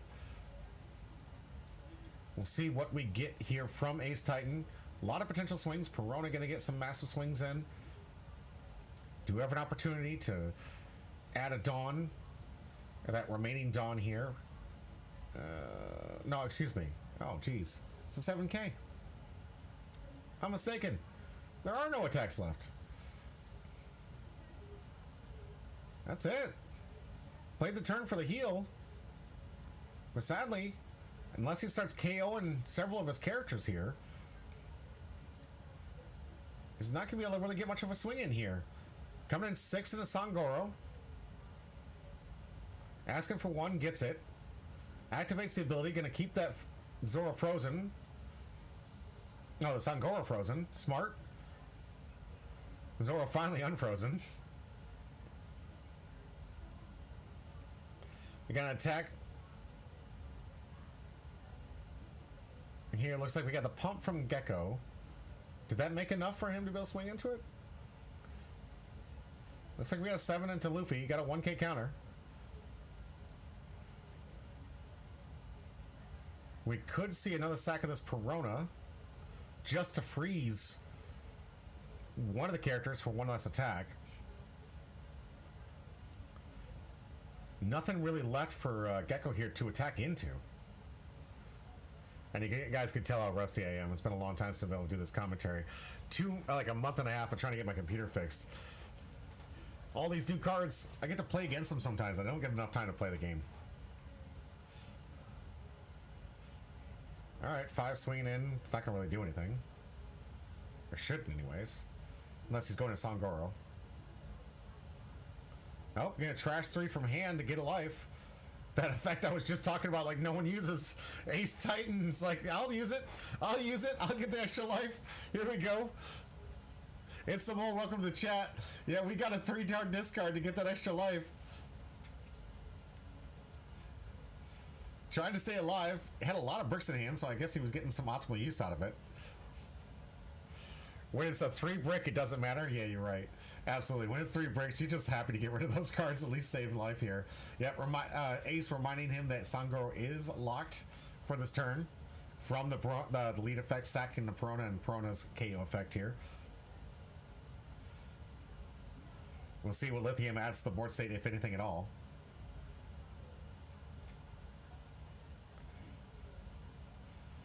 Looking like he wants to get through. We got a big swing, 7K to life. Needs a 2 and a 1.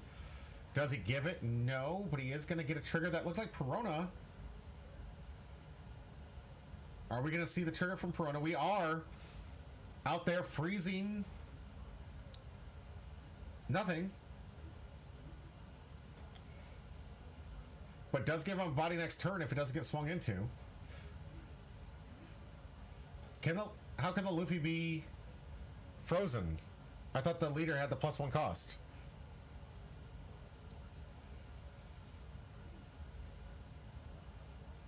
Right. No, down under the lead. Okay. Down, yeah, down attachment. Alright, 7 in a life here. It looked like it. Get the 2 and a 1.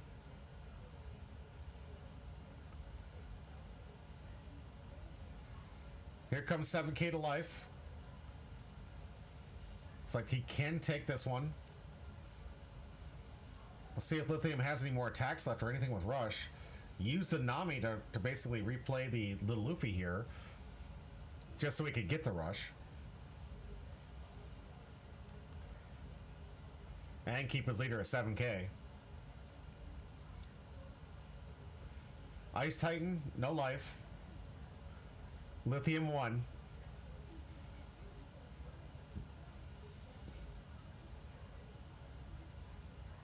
Lithium does have one swing from Nami left here. Let's see what he adds to it to try to figure out what he can do to get through. Could be do or die time right now for Lithium if he wants to win this game. One blocker, a lot of attacks coming back from Ace Titan's side. We'll see how much. I don't know how many cards in the hand of Lithium's hand, but it doesn't look strong right now. He's played quite a few cards from hand here. Hasn't been able to get a lot of draw from the Sangoro. Hasn't been able to really reestablish that super big hand here. We're gonna get the last swing here. 7 coming in. He's got the 2 and the 1 for the counter. He survives the turn. And Lithium just showing his cards like he's given up. No Dawn Open has 2 Gum Gum Giants in hand. I had to top out everything for it. Lithium giving him the handshake, and that's gonna do it. Lithium concedes the match, realizes there's no way he can fight out of this thing. Ace Titan taking it down with the last 2 cards in hand to single out the last swing. Lithium giving it all he could to make sure he could get that last swing in here to try to hope to go to win. Knew that if he tapped the Dawn, he was not going to be able to handle a big swing coming his way. He's fighting up against a Bow. He's fighting up against a Perona and a Zoro. All the Dawn Open for Ace here. Obviously going to be used for the attacks here. Needs to get through 1 blocker and 1 life. Should still play it out? All right, I'll play it out. Thanks, Porter. I will let them play it out. Draw a card. I was trying to dramatize it for the videos. Oh, not me. They did play it out, by the way. I stopped it because I know I actually came in the room. They shook hands, and I said, play it out. And then realized that the handshake made the video just a little awkward. Like, it made it like, oh, okay, well, now people are going to be like, it's over. Because Lithium did realize that he doesn't have anything. Ace Titan's not doing the math. He's asking him, like, how many cards you have in your hand? How many, what do I need to swing into? Basically needs to get those 7k swings to poke the hand. Here's that one. Here, you got the counter. Yeah, brain dead. It is always an option, by the way. It is in the rule books. You are allowed to concede whenever you want if you think you lost it. It is not a good habit I would recommend others do, by the way. Don't ever recommend you conceding before the match is over. You never know if your opponent is going to make a misplay, they're going to screw something up. So I definitely do encourage you to not just concede the match just because you think it's over. Allow your opponent to finish the game. But Lithium realizing that his do or die moment right there was to keep the Dawn Open for the chance to counter or go for game. He went for game and unfortunately rolled low on the option choices here. So we got activation from leader after the swing here, adding him to Dawn, I guess, to Lilith, so because he can get another swing in if he wants. This Zoro should not be tapped. It's only tapped because the concession had happened and Ace Titan has not corrected it yet. Ace Titan working out the math for these attacks here. This is also something I'm not a big fan of doing, but given that we are in the closing state, Lithium has mentally conceded the game here. He's basically just doing the math right now physically for you to show him he had the 7k swings to swing in and multiple get in there and get the win.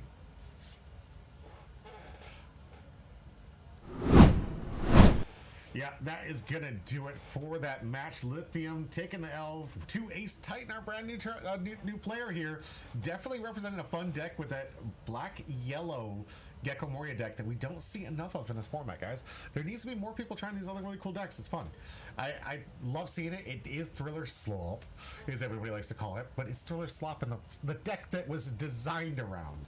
We're going to see today if we have some more people playing some of the Thriller Slop and some of their decks than we have the next coming rounds here. After this, we got a really cool, another match. I got to get the board set up. We're going to take a quick break. Don't forget, if you're out there, please hit !join for your chance to get one of the 2 free packs we're going to give away at the end of the stream. I am on YouTube and I'm on Twitch live right now. Every time I go live, I always give packs in the theme to which I happen to be covering. So please hit that exclamation point join for your chance to win at the end of the stream. I'm going to set the wheel to get ready for round 2 of our 3-round event. We got some great content coming your way. Stay tuned. We'll be right back.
It goes down at tip and 10, yeah.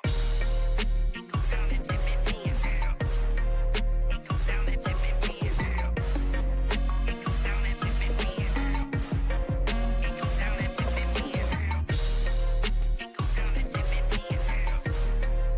down at tip and 10, yeah. It goes down at tip and 10, yeah. It goes down at tip and 10, yeah.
Welcome back to Humro Pie. I'm your host, Jimmy D, and back again for round 2 of this tournament.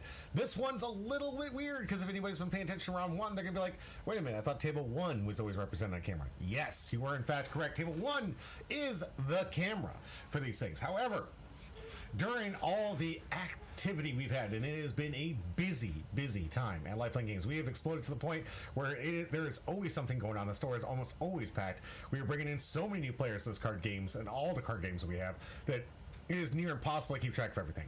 I'm helping manage the Magic side, along with the One Piece side, along with the Union Arena side, and the Gundam side, and the Flesh and Blood. Sometimes I kind of help out with that, but that's really Marion and what she's doing with that. But then also I do some stuff with Ripbound, and guys, there's just so much. There's different formats, there's different things in the game. There's a lot of things that go on behind the scenes that you guys don't see. If I'm not actively streaming myself or trying to do something, then I'm actively working to help organize some other tournaments and stuff. Like if you guys even like Beyblade, yesterday had a 40-person chaos tournament with Beyblade. I can't imagine what that was like. I was fortunate enough to go get banned over in Virginia Beach. So not banned, DQ'd from the tournament, but I was fortunate enough to get DQ'd at Virginia Beach, and I didn't have to listen to the Sunday stream because I guarantee you, had I been in town, Mike would have been calling me up saying, please God, come to the store. I need some help. We are running a event for the fans that are still fans of the Disney's Orkana game, which had to deal with 40 let 'em rips. And while that game looks extremely fun and something I would like to actually cover via camera, of course no noise, but I'd like to just record it, turn off the volume. But if you've ever heard 40 players going let it rip and in a large hall, because we have high ceilings that echo the noise. It's like listening to a grinder all day long. Matt, I'm sorry. I hope that you recover well. I hope you get some sleep. I hope that you have a wonderful night and you finally get yourself back recovered from that experience. We love you and we appreciate you. Thanks for covering down yesterday. I digress. Let's get into what we're here today for. We're here for round 2. I want to remind everyone who's watching me live, your opportunity to get the packs are limited. I have 2 rounds left, and then we're going to be giving away packs at the end of the stream. I need you to hit me up on YouTube and or Twitch. Now, I charged my phone in between the last break, so I should be able to, hey Kai, good to see you, find the Twitch stream and see if there's any other comments out there. There are. Little Pound Cake. Skydog, thank you so much, and not my name. Welcome back. GG's indeed. Sorry for not commenting out earlier. My phone was dead in between rounds, so I now have it back. I have to do this because my computer can only handle so many video feeds, guys. It's a little distraught. It's why I don't have other streams. I'd like to be streaming on other platforms, but the computer can only handle going so many videos. I've got videos recorded myself. I got videos over here to make sure the stream's working well. I got other videos of the videos that we're going to watch today. I've got so many different video feeds coming through. It's really putting my processor to its absolute limits when it comes to actual gameplay and trying to get all this content out to you all. With that, we're going to be going into the next round. Lithium, who took a loss next time, is actually going to be the last to have set up and me catching them right before they started. MJ Rue at the table. Both these Titans going head to head. MJ Rue with a unique leader. When you see the art, you know what I'm talking about. Not the first time he's been on the stream, but MJ Rue is going to be presenting his green-blue Sanji and Zoro deck that he's been kind of tweaking, using some of the new cards. I love seeing these old cards where they're trying their best to make these decks kind of utilize some of those new cards and seeing, is there still some strength that's just not being represented or utilized or practiced or even tested in this new meta? Because a lot of people are like, oh, like Brain Dead Porter is like purple and hell, it's the best, it's the greatest of all time. It is good. It's very good. It's not the best of everything and all the time, and it will not win consistently 99.999.49. If it did, the deck would receive a ban. That's just the truth of it, guys. It is a very strong deck. It is very impressive to a lot of the newer decks trying, but I've seen it lose. I've seen it take its L's. It can have its ways of losing, and that is a decently balanced format. Well, is there argument for ban? We're going to find out. We got to have much more tournaments and treasure cups like we are hosting this Saturday at Lifelink Games. This coming up Saturday, we're going to be having our regional representation. Can't wait. If you are out there and on the wait list, and this goes for anybody and any tournament that they happen to be waitlisted for, go to the store, set up camp in the store, tell them you're here on the wait list, see if people register, usually 30 minutes before it gets started. That's when he has to start making cuts for people who have not paid and who have not registered their decks online in order to start the tournament. At that point, that's when we can start adding people into the tournament to try to fill to the maximum capacity.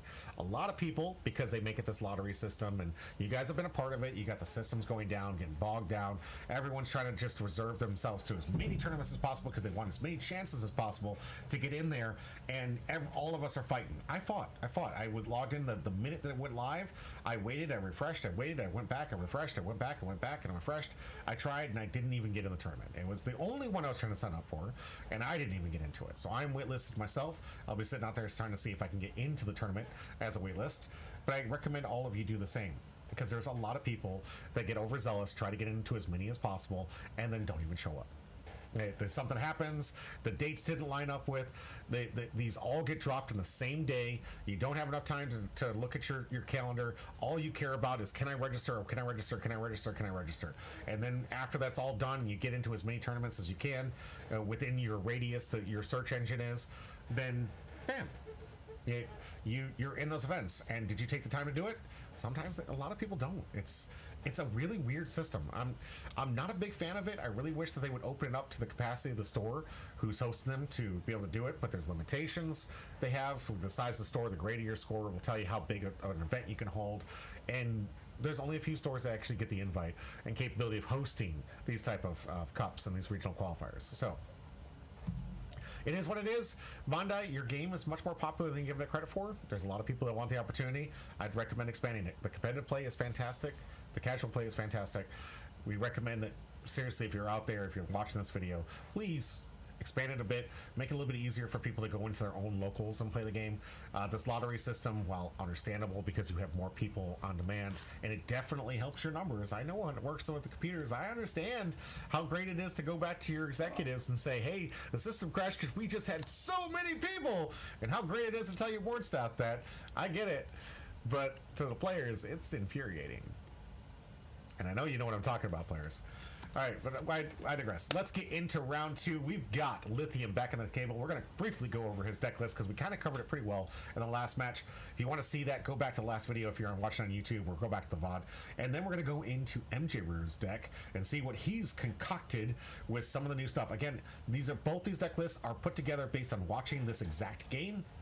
And I was trying my best to put this together last minute because neither player had given me the list after their request. So sadly, I don't have their exact list.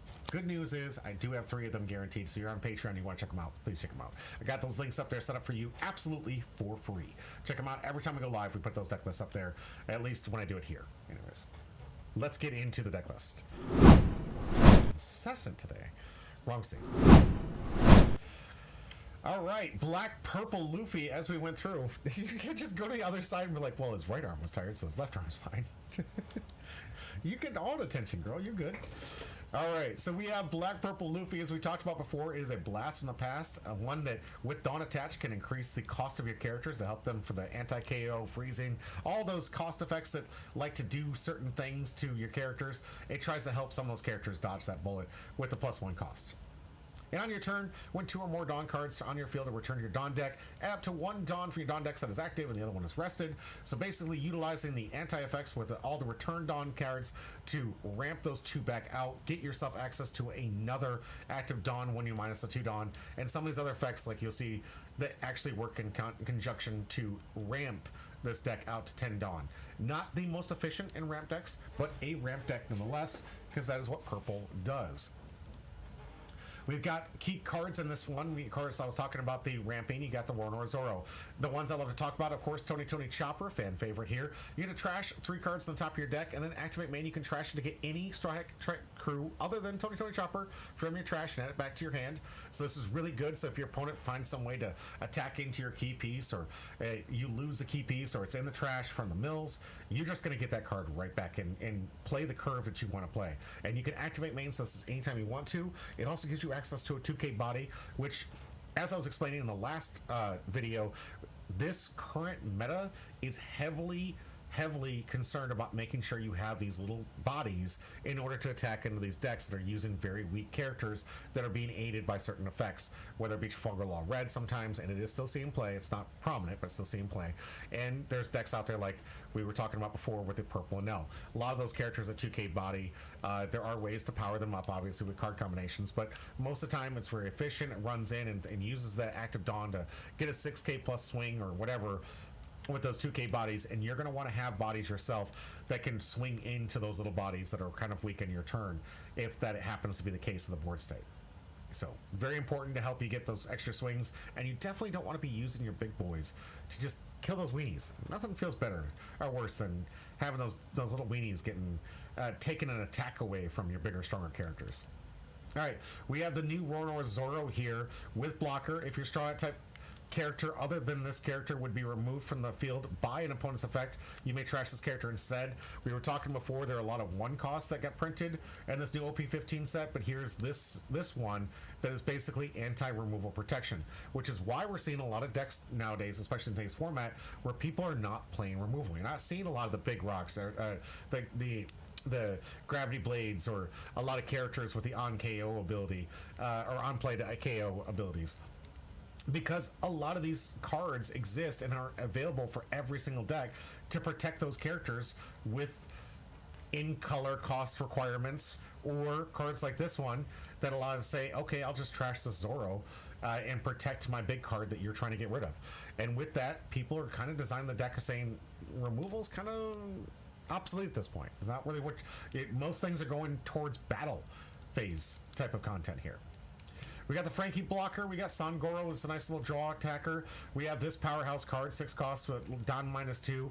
Basically, combos very well with Monkey D. Luffy and puts the leader at base power 7k, which is extremely important until next turn, because not only you're making this a 7k, but it's a lot harder to swing into. And we got defensive cards like Gum Gum Giant. You've got some amazing defensive power available to you playing purple.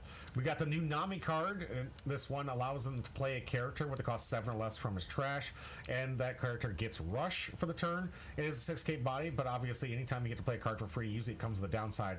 Other than this Luffy Taro, where it's a 7 cost that gets you a 5 cost, or excuse me, let me double check, 5 cost less, yep, from your hand to play here. So this one would be able to cheat some of those other other Straw Hat cards from hand here.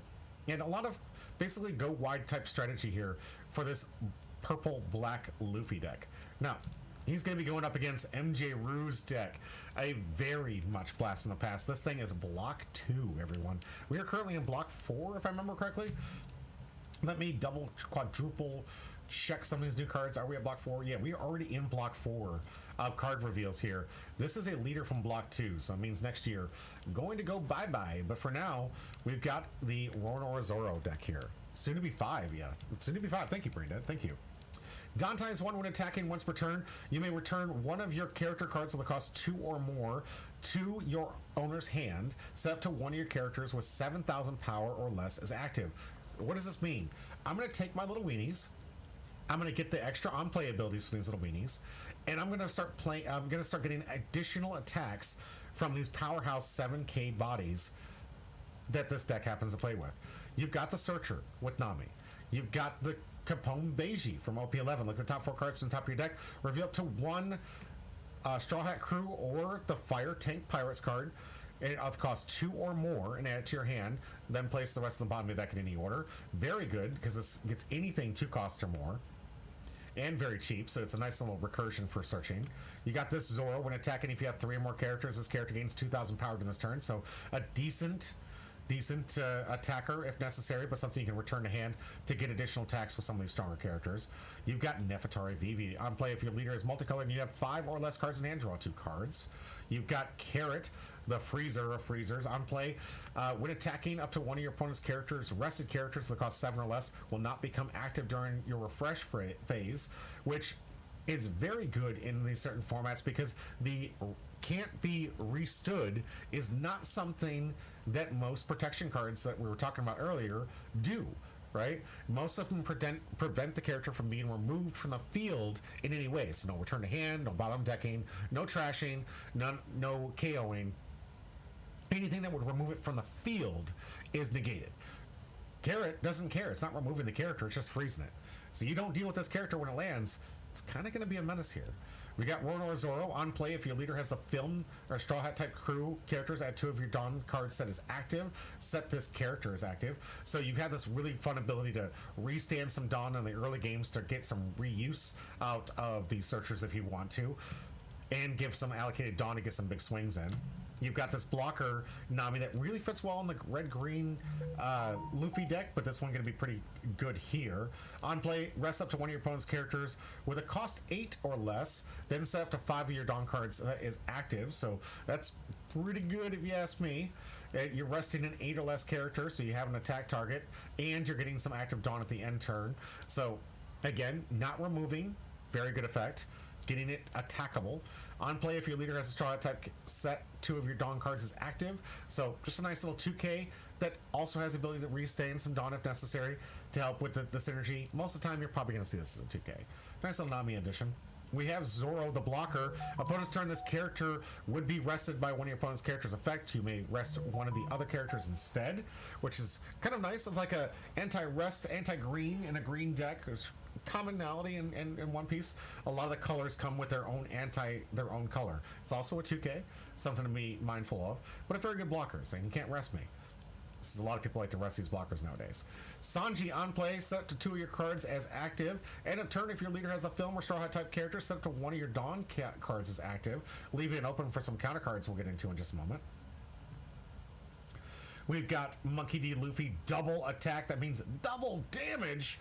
On play, if your leader is multicolored and you have 4 or set up to 4 of your Dawn cards as active, then you cannot play character cards with a cost 5 or more during this turn. Oh darn! You know what my deck likes to do? It likes to replay the searchers. All right, that's fine. That's fine. And I got double attack. It'd be a shame if you saw it happen twice. Then we have the new Brook card for the Brook deck. On play, rest up to 1 of your character's opponent's cards. Just 1. Just rest. Nope. No cost requirement. Just rest it. Get out of the way. That blocker beard, get out of the way. Activate main. You may trash this character if your leader is a Straw Hat type crew. Set up to 1 of your characters with a cost of 8 or less as active. This thing is absolutely disgusting in the Brook deck especially. Massive amounts of swings. We're talking reswing, reswing, reswing, reswing. Great combo decks with this. Really fun to get back in there. We're going to see if the swings can get through this purple deck. But lastly, without further ado, this is the alt art that's being played. It is a counter for 3K and has a different effect. I had to use the alt because I couldn't remember what the name of the card was based on what I saw from the camera. But it does have an activate main. It's really a counter for 3. You get a lot of restand cards here that really help out. Nice little 3K counter. Let's get to the match. MJ Rue versus Lithium. Let's see if MJ Rue can get this win, get himself back in the swing, or will Lithium turn it around for himself?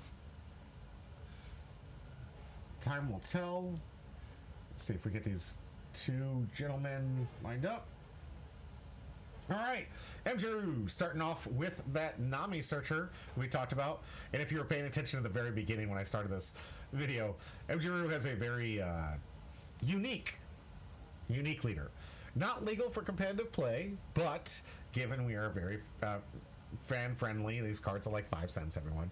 You're welcome to play with unrecognized Dawn. You're welcome to play with these funny art leaders like MJ Rue has here in regular casual play. If this was a major tournament, though, this would not be an active leader. But if you were to turn MJ Rue's card upside down, I'm going to bet you his leader is there, represented properly. And who doesn't like fan art, right? If that's what you could call it. All right, Nico Robin the play here for Lithium, the first to act here. Looks like we're going to get a nice little ramp on with Nico. Utilizing that. Getting the 2 Dawn active here so we can get the start of Tony Chopper, milling over Sangoro. It looked like the alt art Zoro and a 6-cost Luffy. I bet you the Luffy is going to be his target if he gets it back. Little Pancake says, I'd be scooping ice cream into my bowl. Okay.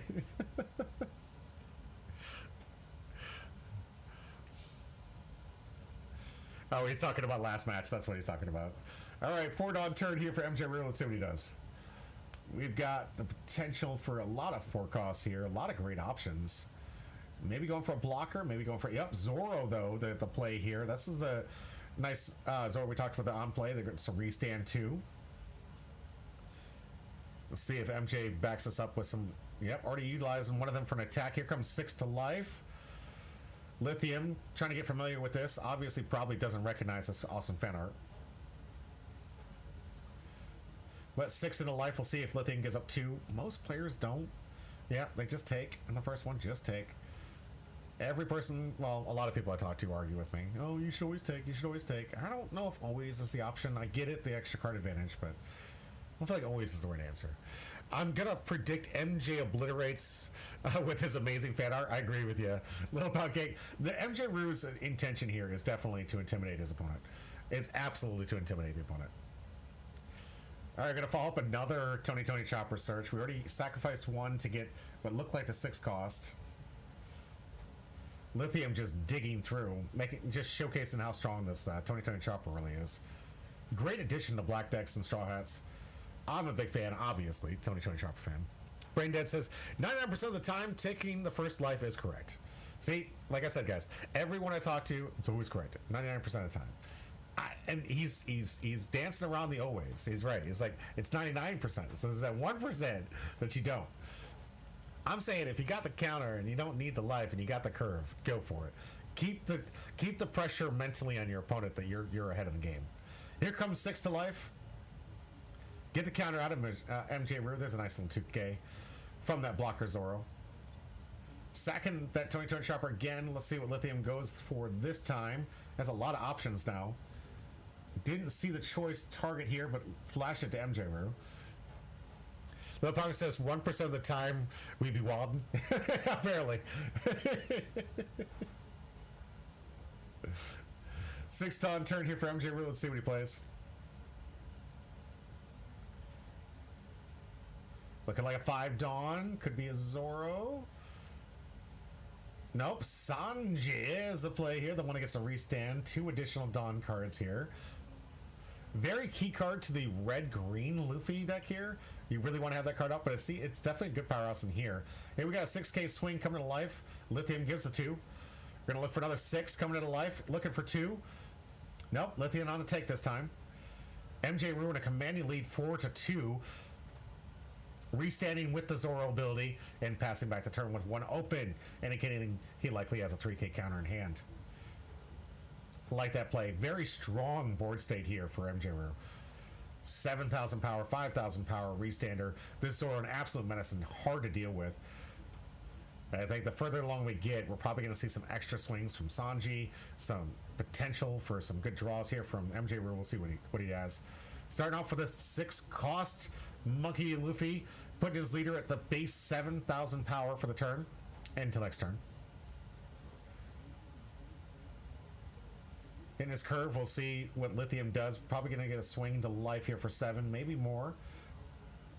I think he's got 2 other Dawn left, if I can see it right. Phone's blocking a little bit over here. Here we got a 5K swing into life, asking for 1. MJ Rue does have the counter in hand. Will he give it up? Decides, I'm just going to take. At this point, absolutely. You got a commanding 4-2 lead. Good choice here. Coming in for 8. Now, has the capability to use that 3K counter on a card if he wants to. And he's looking to choose to. Here comes 3K counter and a 1. There we go. Brook hits the yard. MJ Rue back to his 6th Dawn turn, I want to say. And off the top, the double damage.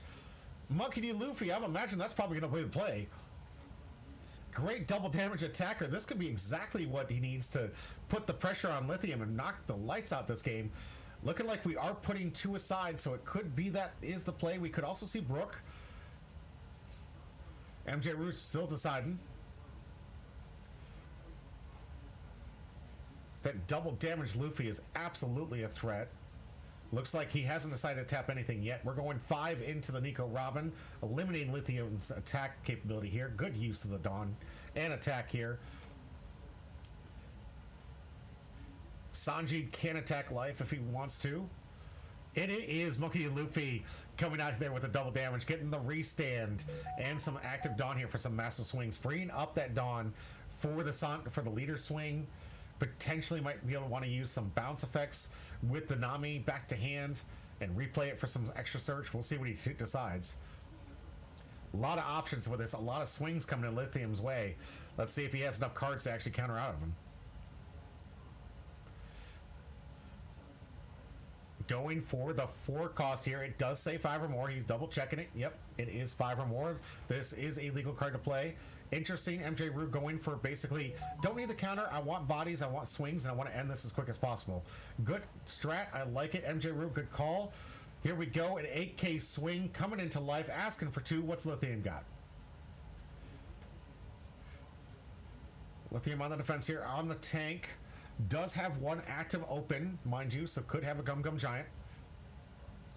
Might be a little early to activate this Gum Gum Giant, but likely not going to see too much more of a higher attack. So it looks like we are tapping 1 for the Gum Gum Giant. It's going to return 2, discard a card, draw 2. Gives plus 4K, discards the Luffy Taro, draws 2. MJ Rue still with at least 1 swing left if he doesn't want to activate leader ability. It is looking what he was trying to do. Here comes 8 into life, asking for another 2K.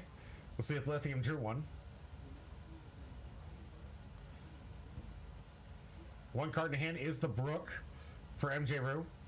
Bouncing back to get the activation for the restand, likely. Oh, interesting. No. Interesting play here. I think I would have restood the Sanji since the Zoro restands itself, if I remember correctly here. But returns it for counter. Back to Lithium here. Oh, it can't. It can't restand itself for this turn. Oh, because of the cost limit. The Sanji's an 8K, yep. Needs to be a 7K, yep.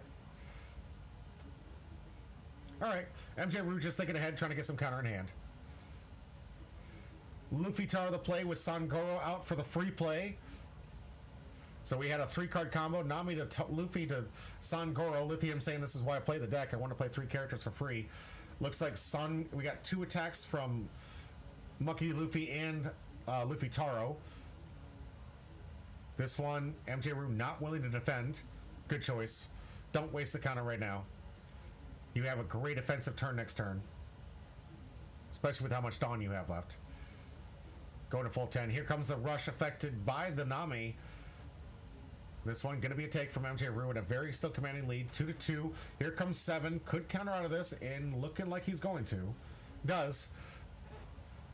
Should be out of attacks for MJ Rue. I'm sorry, for Lithium. Back to MJ Rue. 10 Dawn turn. Can he close this game out? No blockers on either side of the board here. Plenty of attack opportunities from MJ Rue. Brook in hand. Nefertari VV in hand. Could do some draw card capability if he decides to do so. Could go with a Brook for an additional attack if MJ Rue is really trying to close this one out. Lithium does have a decent commanding board state for a next powerful swing, and MJ Rue is definitely looking low on counter, so this could be his decision to say, this is the turn I have to go for game, because I cannot rely on the last 2 life cards, and I have no blockers in hand. But going for the Brook play. Alright. This one gonna freeze that Dawn, get rid of that counter capability from Lithium. No more Gum Gum Giant protection here.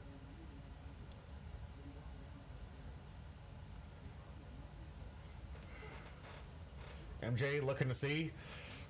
Get a 7K swing for the Zoro. Here we go. 7 into 7. Looking for 1. Does Lithium have it?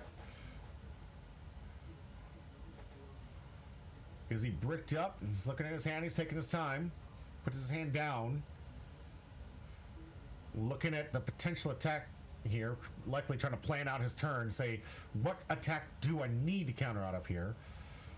Double damage to the Luffy likely coming in here. So if he does give up the counter and doesn't have it for the double damage, MJ Rue could absolutely dominate with a connected hit from this Monkey D. Luffy. On the take here. Here comes double damage. That not so prevalent given that Lithium only has 1. Remember, when you have life, it doesn't actually go past it. Leader with a 7. and still capable of getting additional swing. Here comes 7 to life, 7 to 7, asking for 1 from hand. Does Lithium have it? Looks like MJ's going to return the Zoro to restand the Monkey D. Luffy. Lithium gets a trigger, gets to play this non-blocker Searcher, looking for some 2K counters likely. Gets one. We do have 2 more potential attacks coming at this way.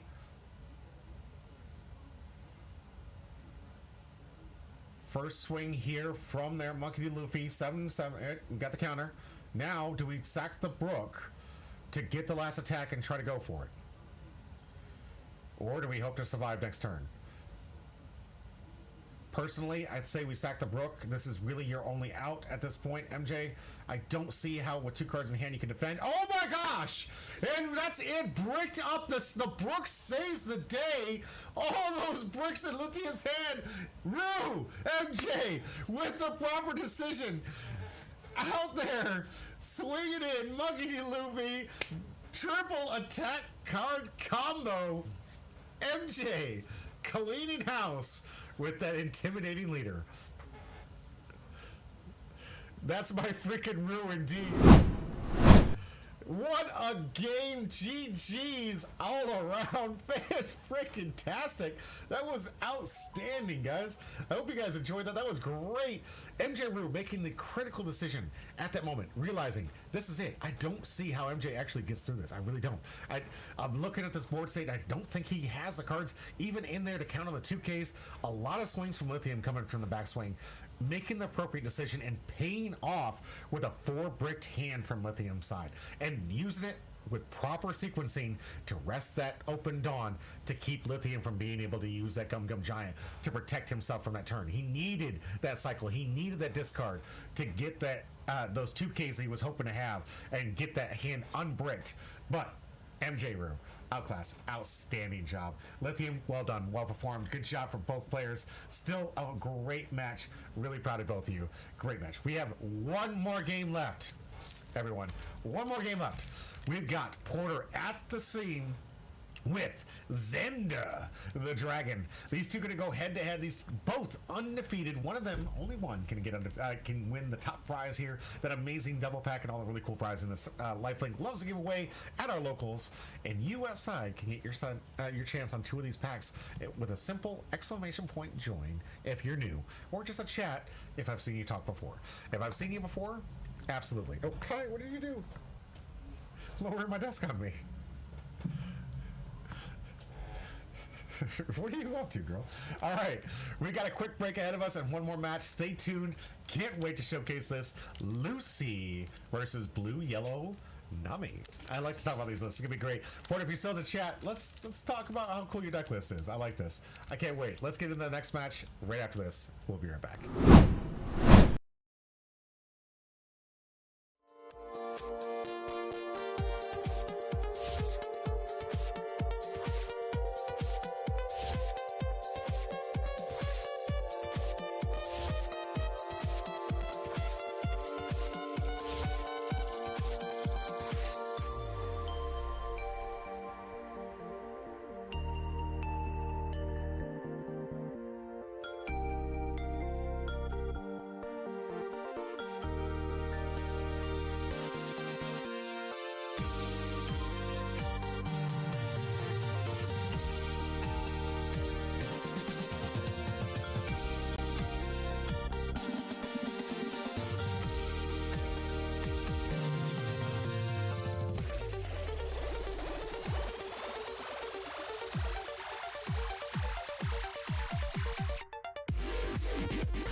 Allow me to show you something.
Selector, bring that back.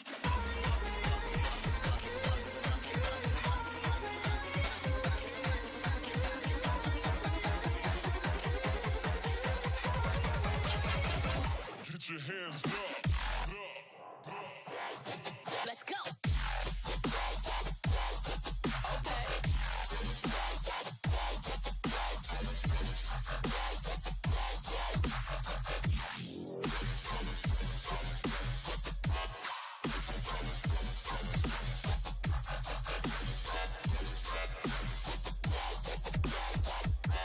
Go a little something like this.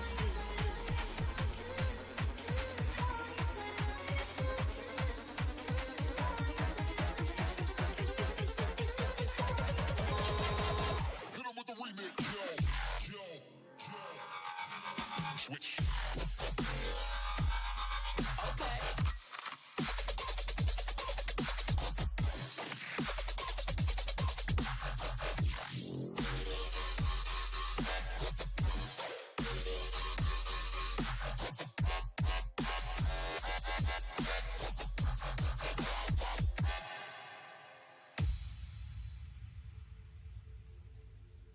This is the end of side one of this record. Please now turn it over for the second time.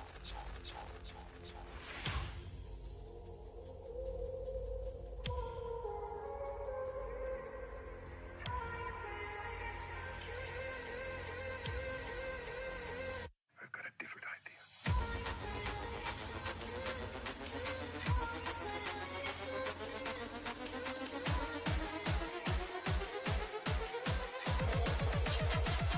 Get down, man.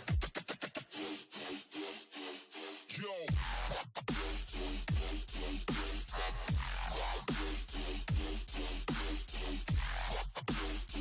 Stop hitting me.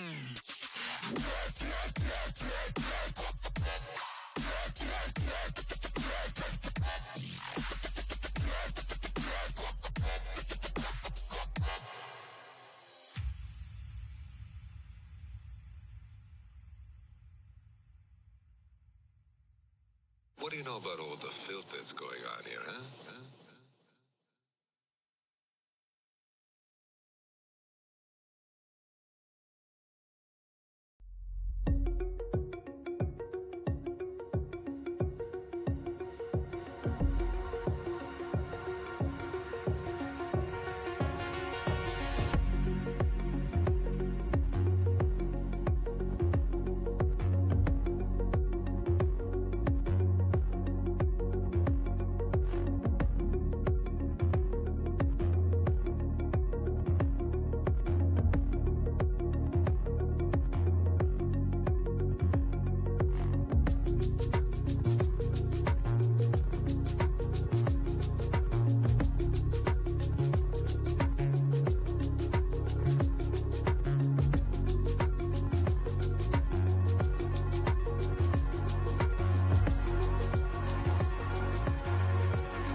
watching. Now it's time to show them. Losing's not an option.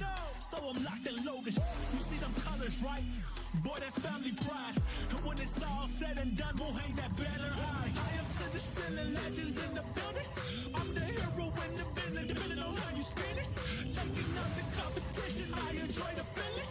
Yeah, I came here on the mission, nothing stopping me from getting it. I'm going for the gold, going for the gold. Nothing less than number one, I'm laser focused in my zone. Yeah, I do it for my city, yeah, I'm rapping for the whole team. Reach the highest level, all striving for that one thing. Raise up, raise up, raise up, raise, raise up, raise up, raise up, raise, raise up, raise up, raise up, raise. Going bigger, going home, yeah, going for the gold.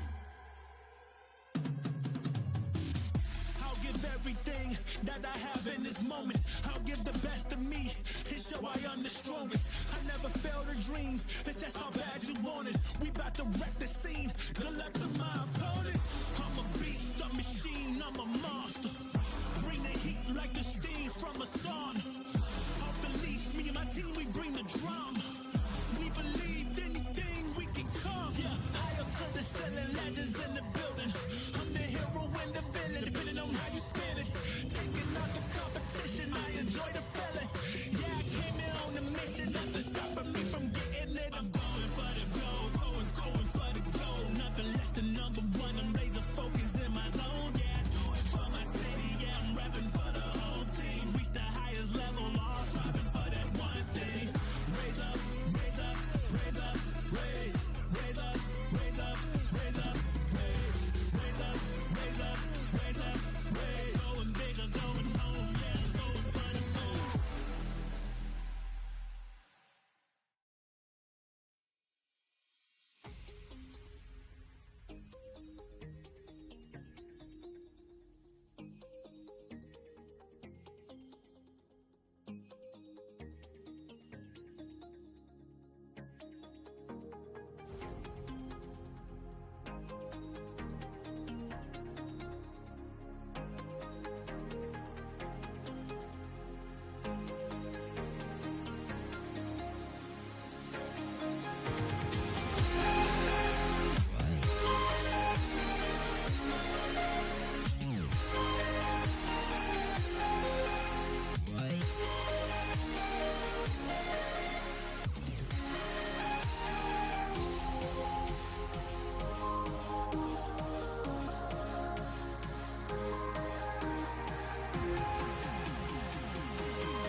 Welcome back to Humble Pie. I'm your host, Jimmy D, and I do apologize for a long break. If you guys watch the YouTube video, you don't have to worry about that.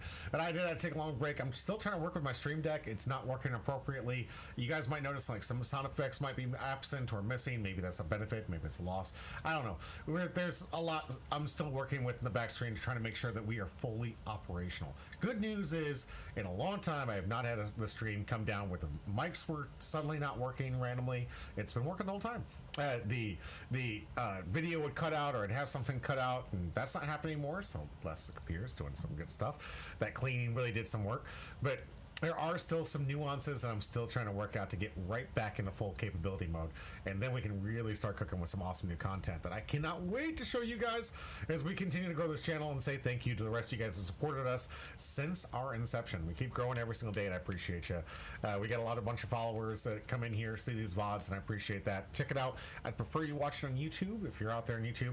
That's where I'm trying to grow my channel to get paid for the VODs. If you don't know, Twitch doesn't really care about you after you go live. It is great for you. You don't have to worry about the commercials, but they don't care about you, and I don't get anything from those. So if you can help me on YouTube, I'd really appreciate it. Every little bit helps and grows. I don't need to ask and beg and plead for your money. I just need to ask and plead for you guys to help me get those numbers up there, so eventually I do get seen and maybe sponsors come my way and that they pay my way to help me make this content better for you and improve the price support.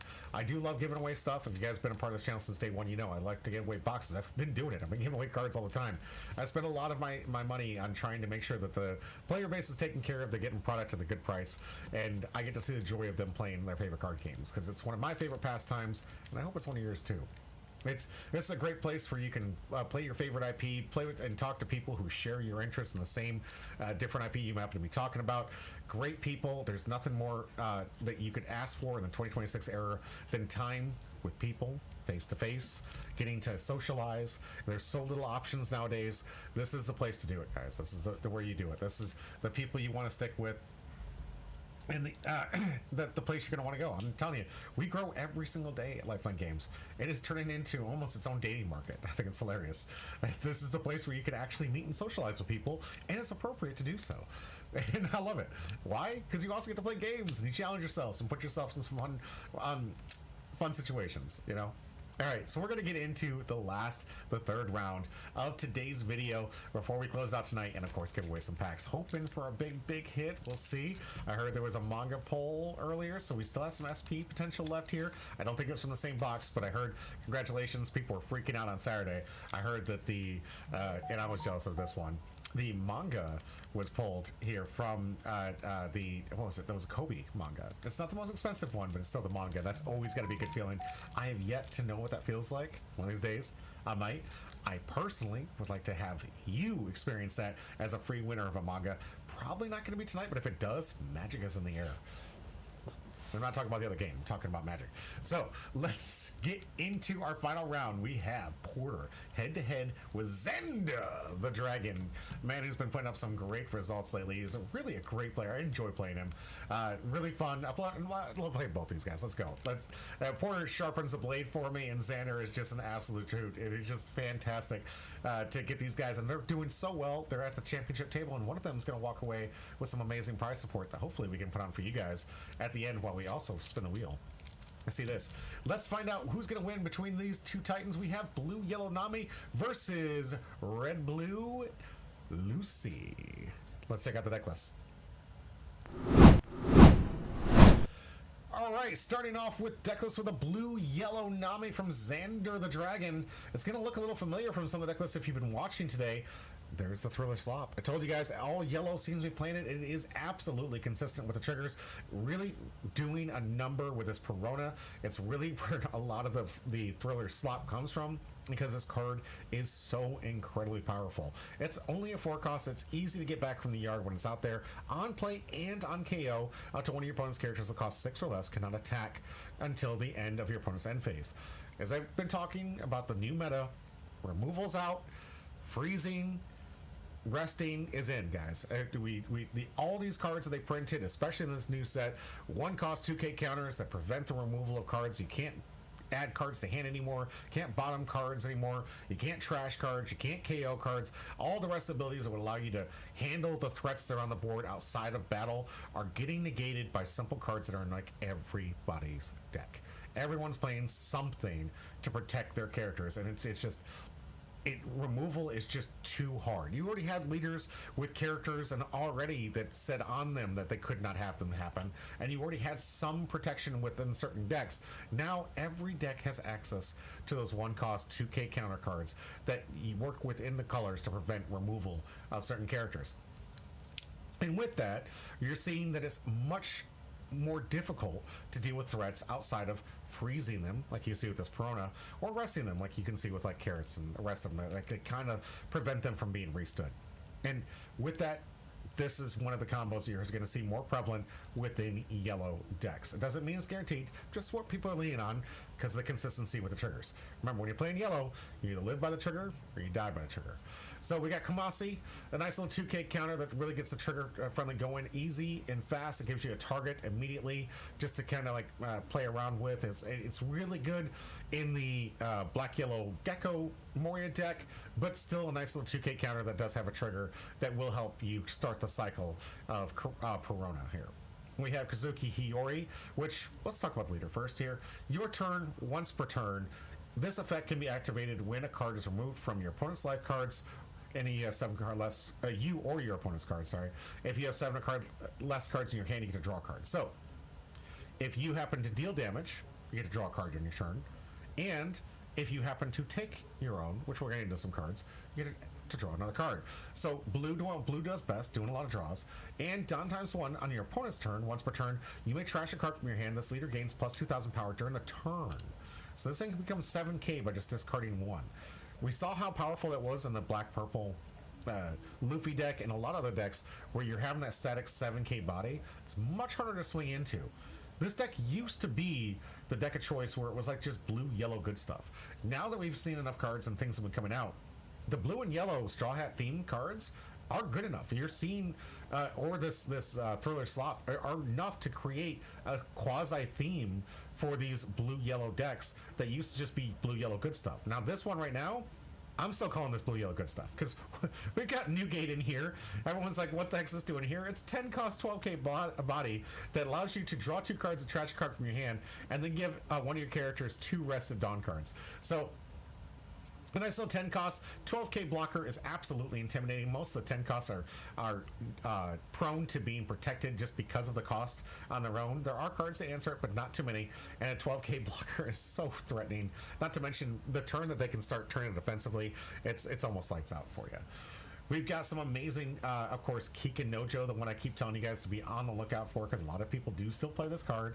It's not just locally. I do see it other places. It's a very, very good card. It has a trigger, allows you to play it if your opponent has 3 less life cards. And on KO, if your opponent has 3 less life cards, which you were playing it probably this way, you get to add 1 card from the top of your deck to your life cards. So you got a 6k body that no one really wants to swing into because you're just giving your opponent life.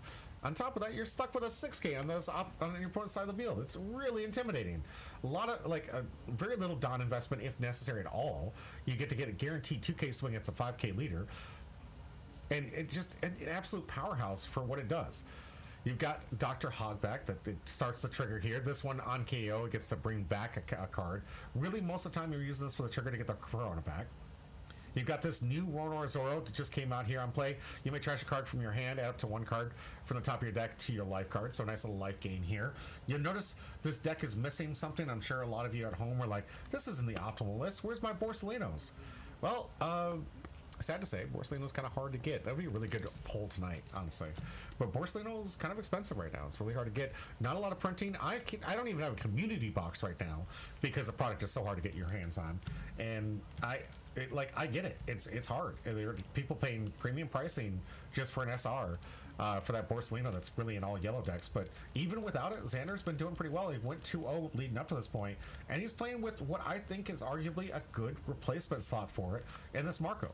You got a blocker on KO, draw 2 cards. You blocking KO, draw 2. What else can you ask for, guys? It's amazing. I'm all about that. I'll take this all day. I love the fact that I'm going to use this as a blocker and get 2 more cards in hand to potentially counter on some more stuff. The Nami from EBO3 here. On play, give it to 1 Rested Dawn to one of your leader. Then, if your opponent has 3 or more life cards, add up to 1 card from the top of your opponent's life cards to their owner hand. So, just add it. No trigger. Just add the card. Right there. Just add 1.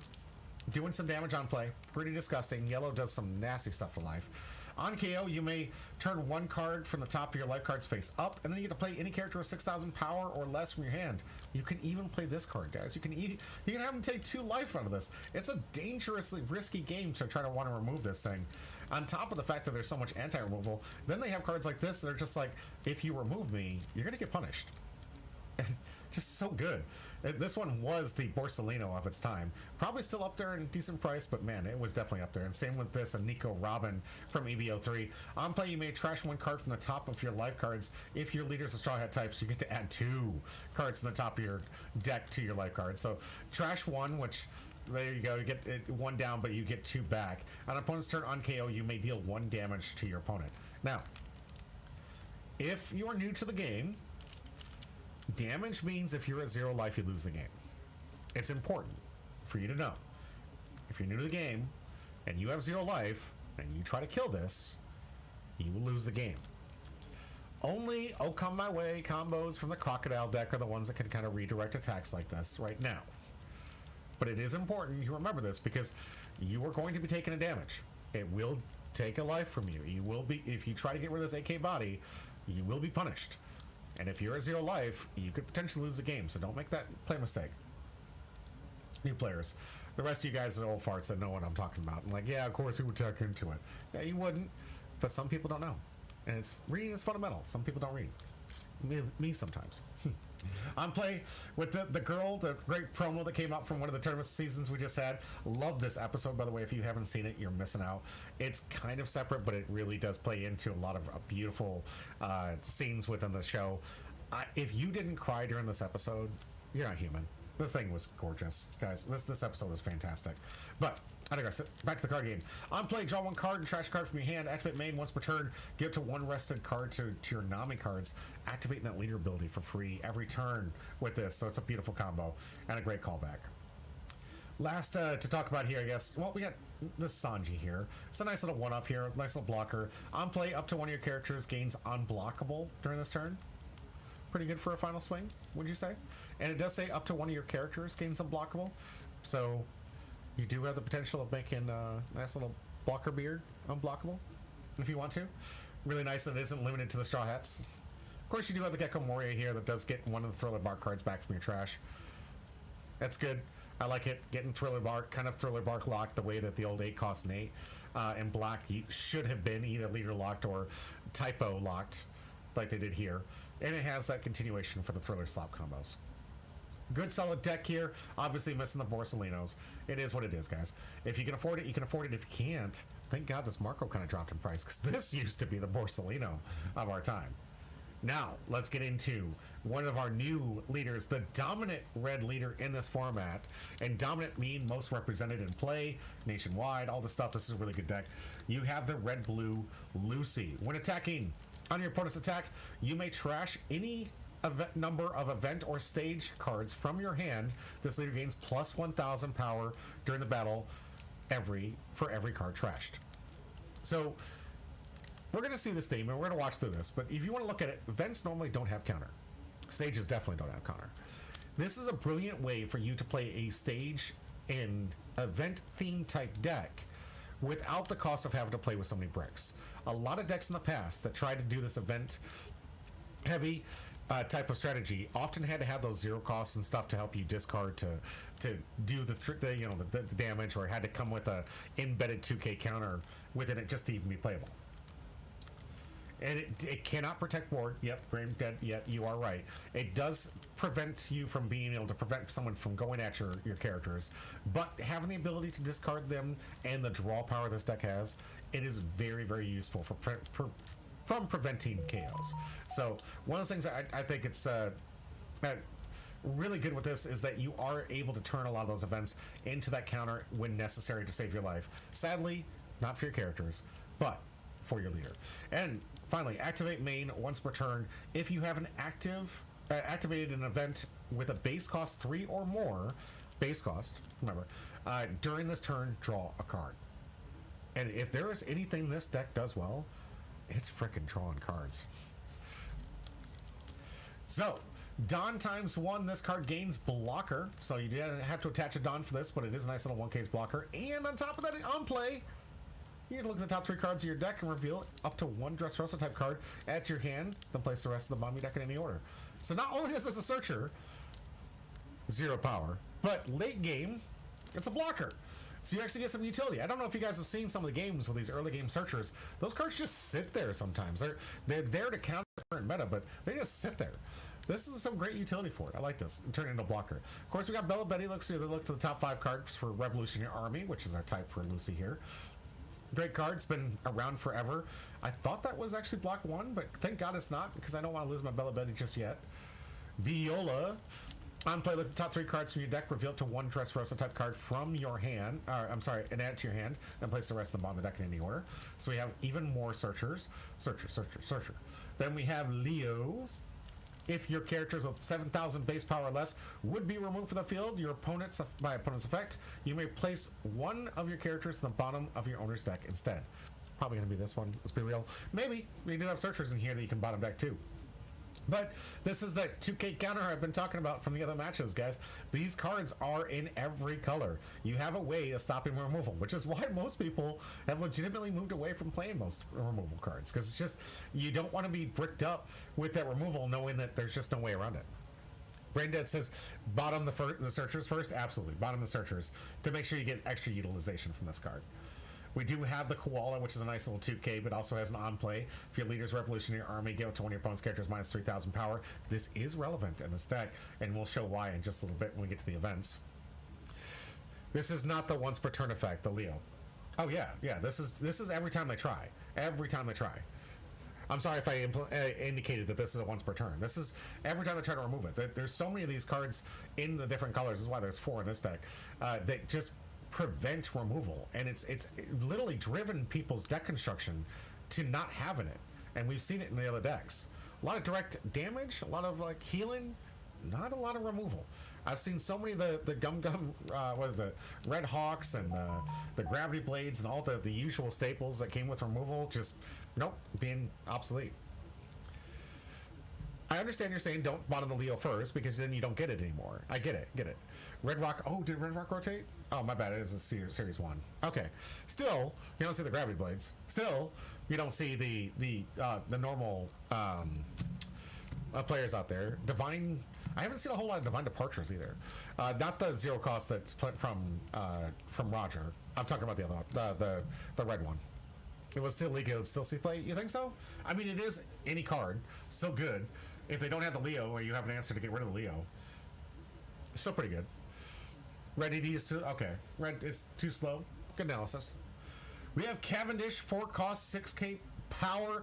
Draw 2 cards, trash a card every time this thing attacks. Come on, or once per turn. But still, super good. Sabo, complementing with the deck. A blocker for 7 cost, 9k body. On play, if your leader has Dressrosa, activate up to 1 Dressrosa type event from your hand. Pretty strong. Get a free spell with it. Then, of course, you have another win con, because this deck turbos through it itself so incredibly fast, and we'll explain how in all these events. And you'll probably see it in the gameplay. You're going to see this Roger 9 times out of 10. There are times where I've seen Lucy players say, I ran out of cards and I decked myself. That's how good and efficient this deck is at drawing cards, guys. Be really careful to don't deck yourself. But this is a great, awesome win con, and one I've loved since sprinting, and a great answer to the end state when they got you or your opponent of 0. Braindead says, Gravity Blade just has poor matchups right now. I agree. Fire Fist is one of our first events here. 2, activate main, give up to one of your opponents minus 4,000 power. During this 10, if you have 2 or less life cards, KO to one of your opponent's characters with 0 or less. Really good. The thing about this card that it's mostly used for, if it can get the KO and it can combo with Koala or some other reduction in cost, absolutely, it'll do it. But more times than not, it's really just to get those big threats out of the way. Try to get them reduced so they're easy attack targets if necessary. Really get it. I've seen it more often than not in the games that I've been able to observe with this. that the minus 4K is really just trying to eliminate a threat on the board by reducing its attack and making it easier to attack into. With 7 cost Fire Fist, it's KO at 12K. Oh, yeah. Yeah. No, it's KO on 12K power.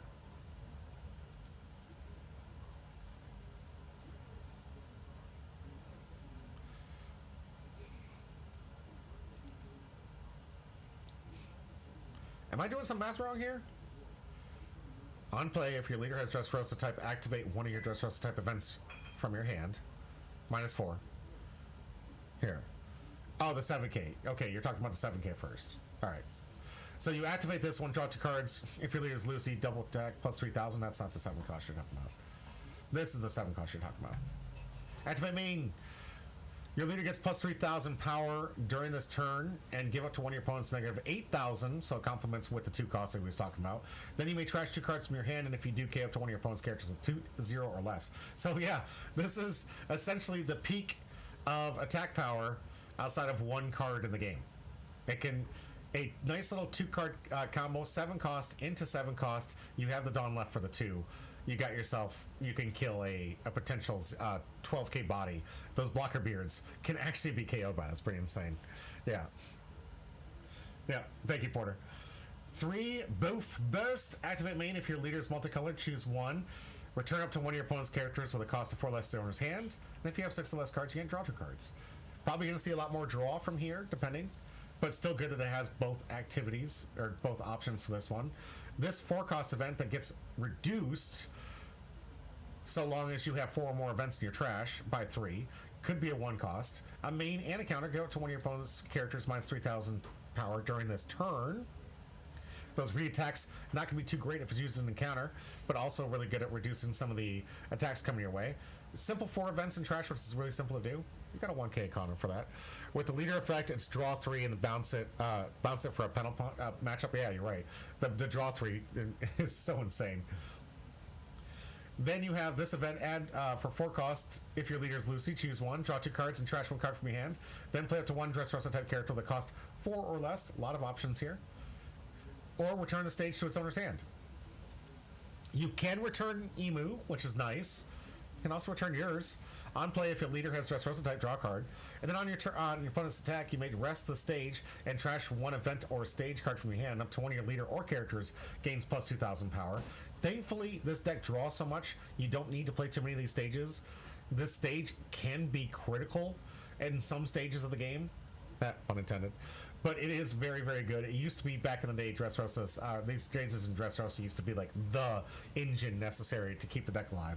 But I really do enjoy that there's so much draw in here that you can play with less of them without a hindrance. Because stages, like we said, no counter, and this can't protect characters. So you want to be careful with how many you play. Then we have the 5 cost last here. 5 cost main, place up to one of your opponent's characters with 6,000 power or less at the bottom of its owner's deck. Great removal. Hopefully you've dodged enough of this. It's really good, and it triggers the ability of Lucy. If anything, you can replace it with leader. That was for black Dressrosa cards. The blue ones don't really care. Okay, that's fair. When it comes to stages. Okay, that's what he's talking about. Yeah, the stages dependency is what he's talking about in the chat. All right, here's our deck list. Let's get to our players. Head-to-head, Porter, Xander the Dragon. Oh, sorry. Thought I was a little bit off. Start off here, Xander. Does he have a search? No. Passes back. Porter, stage, draw. Do we have a search? No. Pass back. Xander, 2 Dawn. 3 Dawn turn. What are we doing? Put Nico ahead. That's not the card yet. Put Marco ahead. That's not the card yet. What are we doing? What are we doing? We're getting the girl out. We're getting the girl out, doing a nice little circle. Making sure we got the Dawn. There we go. There comes the girl. Girl's going to do a nice little draw 1, discard 1, and then activate by adding Arrested Dawn to the leader. We're going to get a nice little 7K swing from Xander likely here. Discard and hog back, so we already have a trigger-capable target for our Thriller Slop online. Something we missed from the actual Gecko Moria deck we saw earlier today. All right, activate main. Trigger effect from that 7 cost. Really good on that 7 hit. Porter on the take and getting rewarded instantaneously. 4 Dawn turn for Porter. Simple 5K. I love the way he plays. He thinks about his turn all the way through, so he knows exactly what he's going to do. 5k into life here. Gets the counter from the Kikinojo. I'm sorry, from the leader here. Activating the ability to discard any character. I was going to say Kikinojo's on a counter. Using the leader ability to get that 7k. And Cavendish for the turn. Supporter's draw engine is officially online. We'll see if Xander can answer this threat. Does have access to the Zeus card, so it could be an answer if he wants to take a life. Draw some cards if he wants to. No protection yet from Porter. So if he's going to do it, he's going to have to do it soon. Starting off with a Marco blocker. All right, so he's got a 6k blocker on his turn. Does get to be able to draw 2. Interesting, we got a draw 2 discard versus a draw 2. Activating the girl's effect, and there we get on the 7k swing. Porter on the take. Draws because of leader ability. Fat hand for Xander. Porter at 2 life. Now at 6 Dawn. See what he does. Using the event here to get rid of the Marco blocker. Excellent choice. Knocking that thing out of the game. Making sure he's the only one drawing this turn.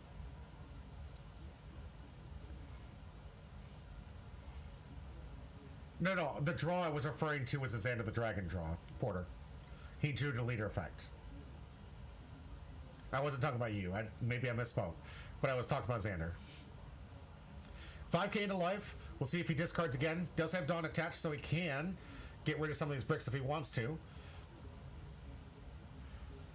Giving up, it looks like the 1k Nami.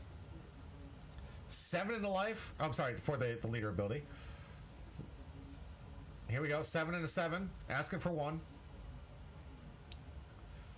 Porter the draw 2, discard the Cavendish. Xander on the take. Does he have a trigger? He does have a trigger. Perona going to get back the hog back. So now we have a body to potentially swing with here. Porter pretty much tapped out. I think he's going to have to pass the turn on this one. So is going to get a nice little body for swing next turn. Perona should be in the trash. There we go.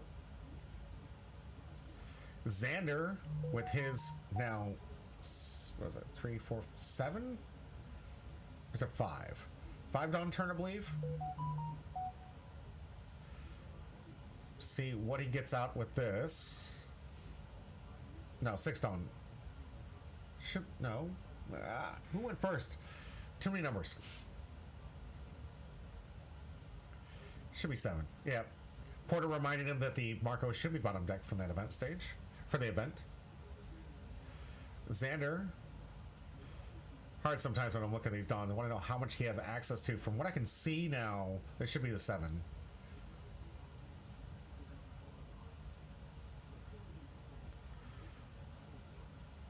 Dawn turn. He should be on the odds, if I remember correctly. Because Porter was definitely on the evens on that stage here. Here comes 5 to life. We'll see if Porter gives up a stage or an event to counter out. Nope, just the 1k from the blocker. Finally defending out here. Big play here. Nico Robin going to get the heal on. Taking 1 from life, getting 2.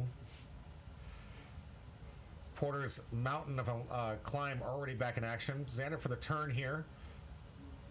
Draws that Zeus we were talking about. Here comes 6. Going into Cavendish this time. 1k counter from Porter from the Viola. Now pass back to Porter. Keeping that Cavendish, keeping that draw engine alive. Good on him. 2 cards in life.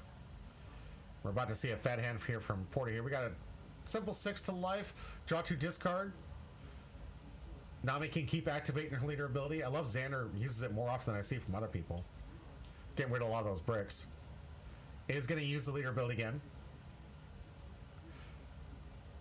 I see so many people that play this blue-yellow Nami deck that don't activate immediately, and it's just, I think it's worth it. All right, so 7-cost blocker coming out. Free play in the 7-cost event to get more cards. Leader now at 8k.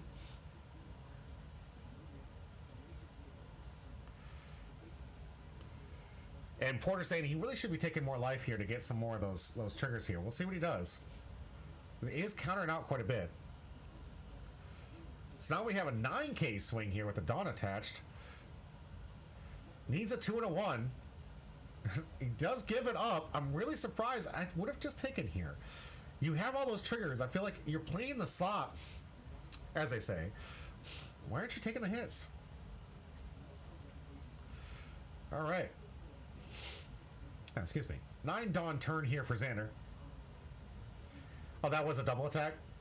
Oh, because the event card, it was double attack. My bad. That does make more sense to counter onto that. Although, I mean, he could have given him potentially 2 bodies. Oh, I don't know what's in trash. Could maybe... I know Perona should be in trash. I don't see it, but Perona should be in trash.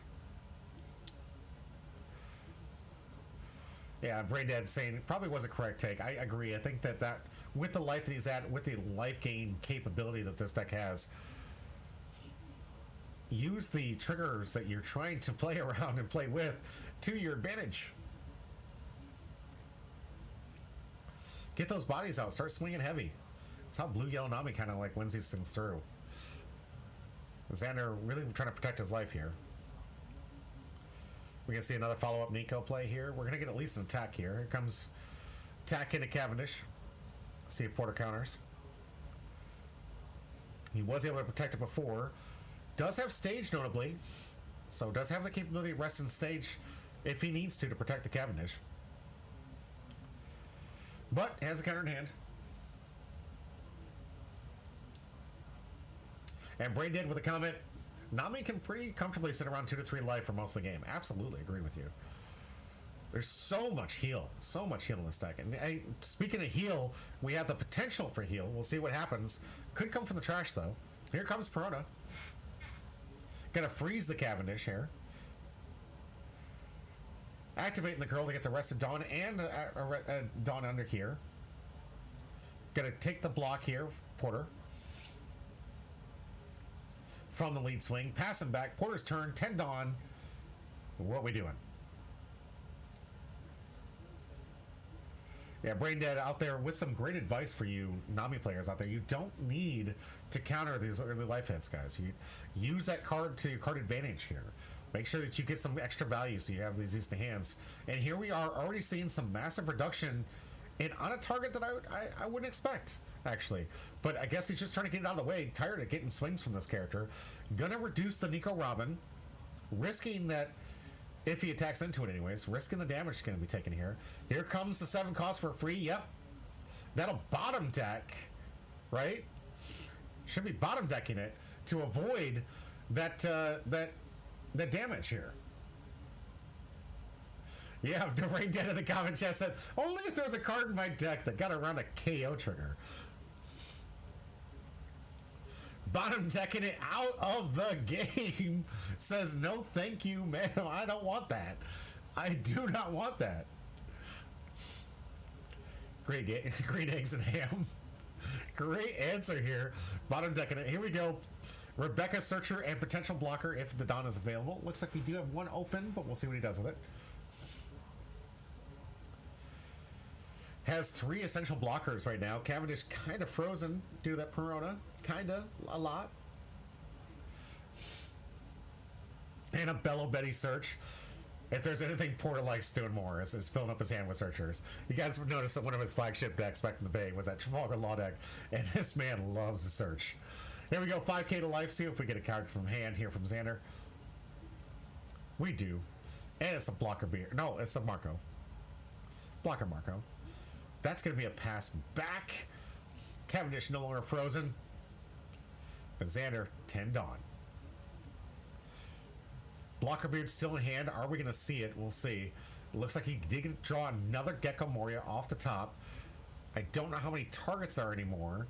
I think he's pretty low on the targets for the Thriller Slop cycle.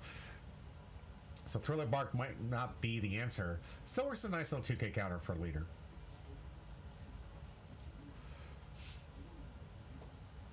Xander really only with 3 cards left here.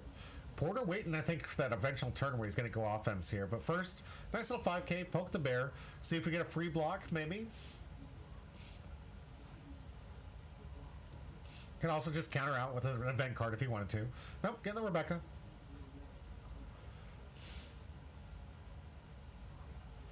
Wants to save those blockers for maybe a bigger swing. Here comes 10. Are we getting the Blocker Beard? We are. Blocker Beard going to draw 2, discard 1. Does have an option to start putting some Thriller Slop in the yard.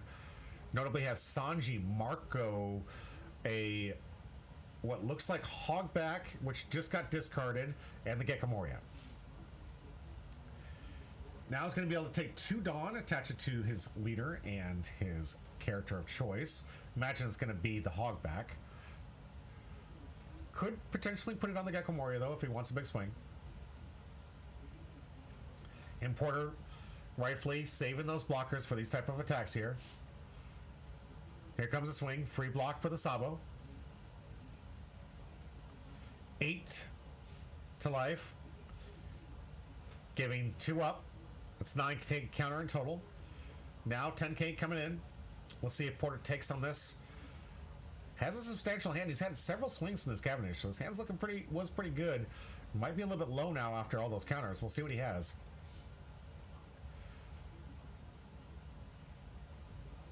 On the take. Decides to take here. Puts it 1. It is Xander's turn, so he's going to get the draw from leader effect and pass the turn.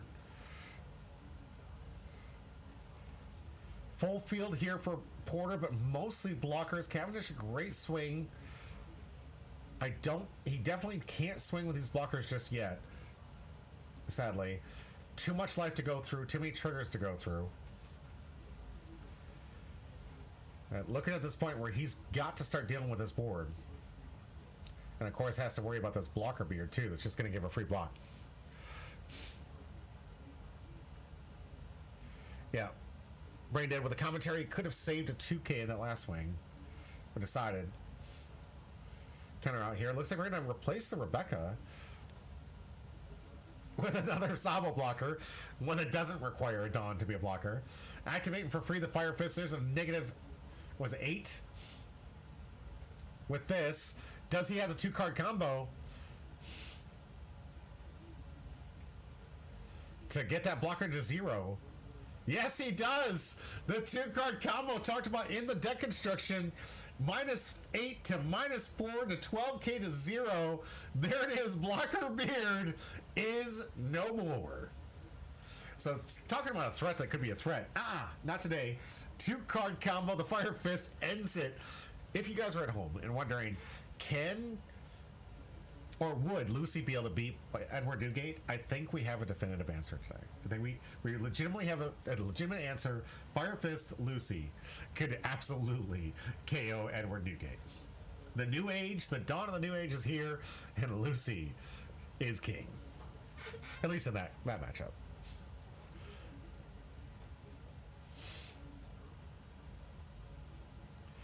All right, still got some swings left here from Porter. Big 6k for the draw 2 discard. Seeing if he can get a card from out of hand here. Even the bricks become 2ks here. Yatsugi says Lucy is king. I main Blackbeard, so I don't know that. I get that. Brain Dead Porter beating up the elderly isn't that impressive. Absolutely fair. I beat a Blackbeard with the prior round. Oh, did you really? Interesting. All right, we got an 8k swing coming to life. Let's see if we get 2 cards out of hand.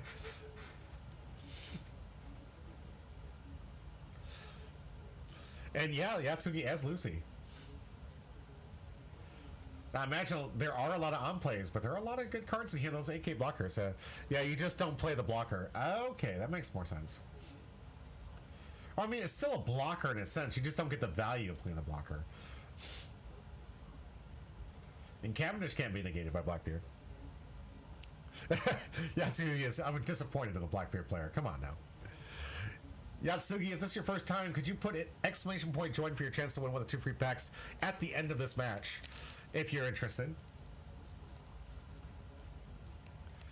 And Braindead saying he is a little bit new to the deck, so for the Blackbeard player, so there were probable mistakes there. Cavendish gets Black Hold off the board. Absolutely. I don't blame you there. Thank you for the ! join. And the back and forth, he was like, I got Leo. I got this. All right, back to Xander's turn. Countered out of the leader and Cavendish swing. 4 life to 1. Xander with just 3 cards in hand, but a mountain of life to have to get through, and all the triggers that yellow has to come with it. We'll see what Xander wants to do to see if he can get through. I doubt he can get through this many blockers, but I've been surprised before. We got one Dawn open, so clearly that nice little 3K counter in hand here. Plenty of events in yard for that to be reduced. Here comes a simple 5. Likely get a free block. Makes sense. And Yatsuki says, but in preparation for Black Yellow Beard, I'm building Gecko. Good call. That Black Yellow Gecko, Blackbeard deck looks so good. There's also some cards out there I really wish I had time to talk to you guys about. Pick up those Kuzan SRs, the one that protects itself and can trash itself to get cards. Pick those up before they get too high, guys. Blackbeard is definitely going to make that card spike. As Blackbeard, I went through 4 Sabo blockers in one turn. Wow, that's impressive. I imagine it was doing it with Jesus Burgess. All right, looks like we're getting some reduction here. Are we going to be able to remove this Gecko is the question. Got to swing. Imagine a life here.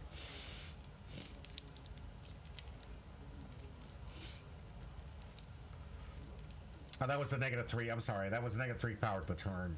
Counter card. Forgot that event had that was the one that gets reduced by 1. Gecko the play here. Gonna see a play from the yard. I think if I remember correctly, there should still be a Perona in there, so he will have the ability to freeze the Cavendish. Yep, there it goes.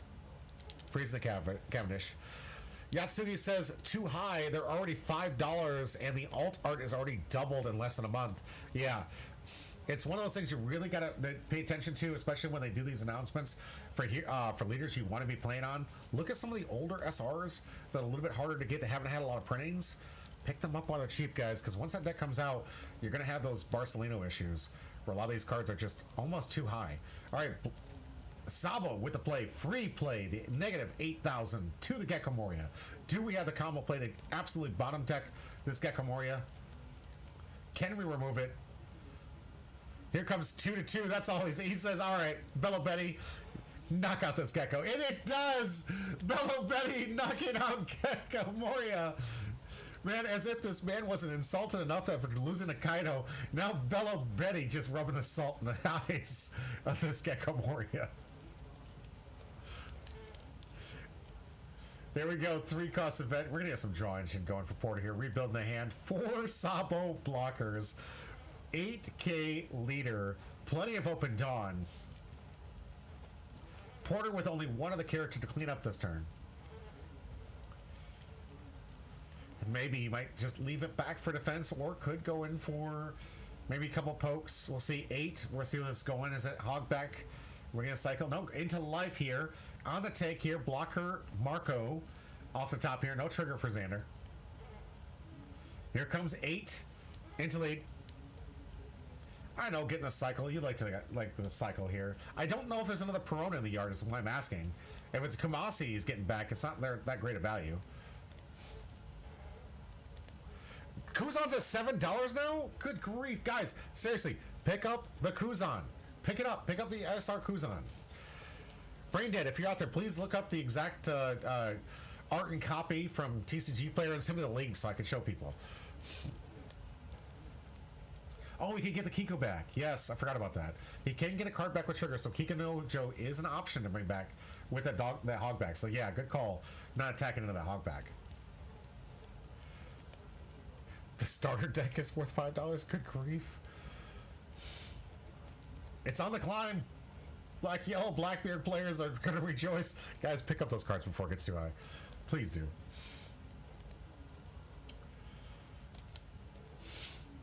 You got to be watching the meta here. Don't be caught looking during the release of the event saying, hey, has anybody got any of those Kuzans that have been massively bought out by everybody waiting for this exact point? Thank you so much, Braindad. I will look at that at the end of this this battle here. We have a 7K with a free block from Sabo here.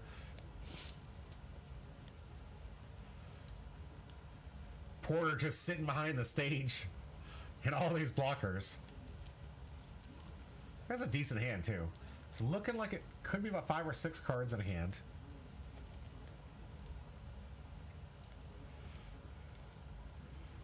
All right, 7K swing, free block again. 7K swing, and we're going to get another free block. Not a whole lot of rush that Porter has to worry about in this particular deck.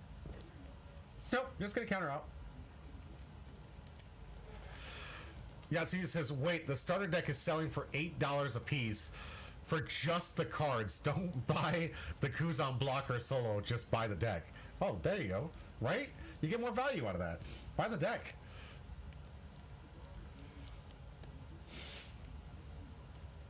Yeah, Porter demonstrating the use of the stage to get the defense with the event cards there. Xander closes the turn with a blocker Marco. Porter got him down 2 life last turn, so an excellent push. Is Porter going to try to push now for game, or is he going to go back to cleanup if possible? There we go, getting rid of the blocker. This could be the route, using that leader ability to draw additional card for playing the event. We have 5 Dawn left here. Nope, we have 2 more Dawn left here. Is Porter ready to go offense and try to close this out and hopefully dodge the triggers is the question. Or is he going to go back to trying to do some board cleanup or just pass the turn? Maybe poke the bear once. We shall see.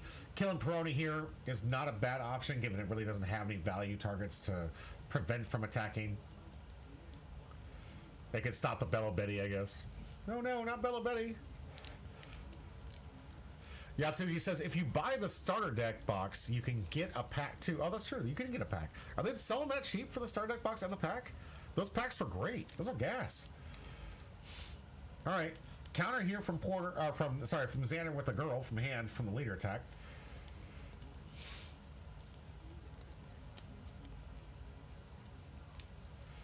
Porter looking like he might start poking. Or might go for board cleanup. We'll see. He likes board cleanup. Oh, so on TCG Player, it's $14 and no pack. Gotta read that fine print here. A lot of these guys like to take those packs out. And it's OP11. Still good. OP11's fine. Any packs you can get from... Let's be real, guys. Any packs you get from OPTCG is a good day. Those cards are scarce everywhere. I go to Target like once every other... like 3 days. And they allow me to get 1 pack. I will say I was very impressed with my double rare pack that I got from the 1 pack I could get while picking up coffee today. Yatsuki, do you have a link? Is this TCG Player or are you looking at eBay or something?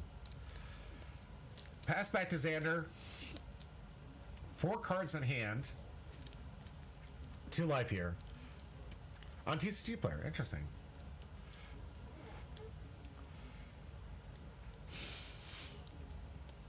All right, Xander wondering if he can defend the assault from Porter here. So maybe thinking maybe it's time to start going more offensive here. Definitely doesn't have enough attacks for Porter's blockers. And Porter's still looking like a healthy 4 to 5 cards in hand. Yatsuki say never mind, it's $10. Yeah. Is that not including shipping? Or looks like we're tapping 6. Huge swing here. 11K into life. Looks like Xander's trying to go for game. But Porter's got blockers. So if anything, it's like at least getting rid of some of these blockers. Got a block and a defense. Porter's still with what looks like 3 cards in hand. Stage still active, so he can defend one of these blockers with some events if he has them. Oh, it's not including shipping. Okay. Oh, geez. With $7 shipping. Yeah, that's how they get you, Yatsugi. That's how they get you. They hide the price of the shipping and handling. Like, it's so expensive. And that's how they also... There's a little bit of market manipulation. If you guys have been on TCG Player for a while, you got to be careful with some of those prices. They like to try to market manipulate by putting the value into the shipping and handling and then making the sales, because the sales record what the card sold for, to try to drive down the overall price of a card so they can start buying at a lower price. It's not all the time, but it is a strategy I have seen employed to those that try to do massive buyouts. Oh, here we go. Sanji the play, unblockable. Porter on the take, probably hoping he doesn't see the back-to-back, but I don't know if he knows that there's only 1 copy of Sanji in the build. Here comes 6, 7, free block, pass back. Porter got to be a little bit taken aback by that Sanji. If I'm him, I'm like, I'm going offense now, because if he top decks another Sanji, I'm done.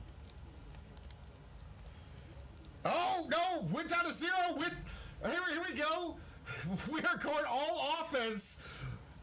Here is the 10K Roger. We are indicating this is it. I want it. Can Porter get through these 2 cards and triggers? Bait the hand for at least the leader ability to get the 7K out of hand with the leader, because you don't have any more Dawns. So, yep, poke with leader. Xander likely going to activate leader effect to get to the plus 2K for the turn. Oh, I'm sorry, with the 2K plus. So, activate leader ability and counter it out. Here comes 9. Xander the trigger. What do we have? Debate 9 if he wants to activate.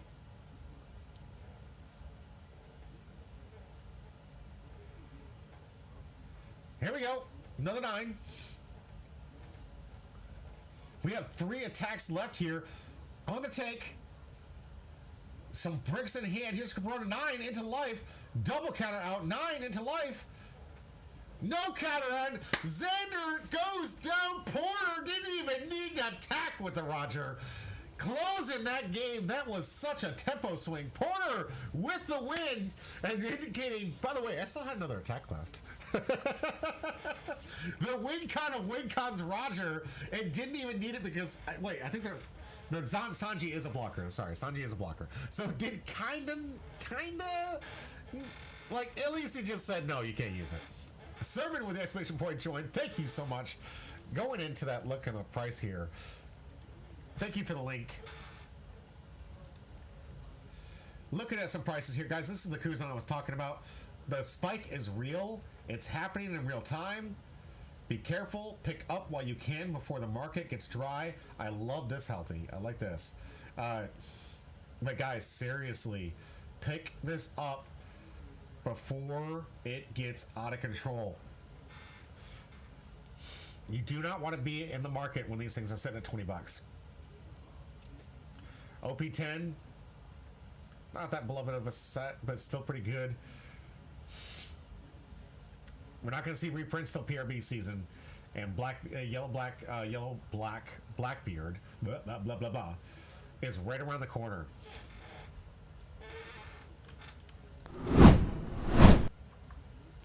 All right, I have a few people to add to the wheel before we close out tonight. And we don't have a confirmed... Yes, you're right, Porter. We do not have confirmed PRB. I'm going off from predictions from the last 2 years.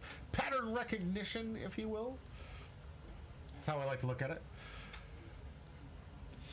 No PRB. And with that, we also don't know what's in the PRB. And Braindead with a hot take doesn't think we're going to get one. Doesn't think we're going to get one. That's a hot take, Braindead.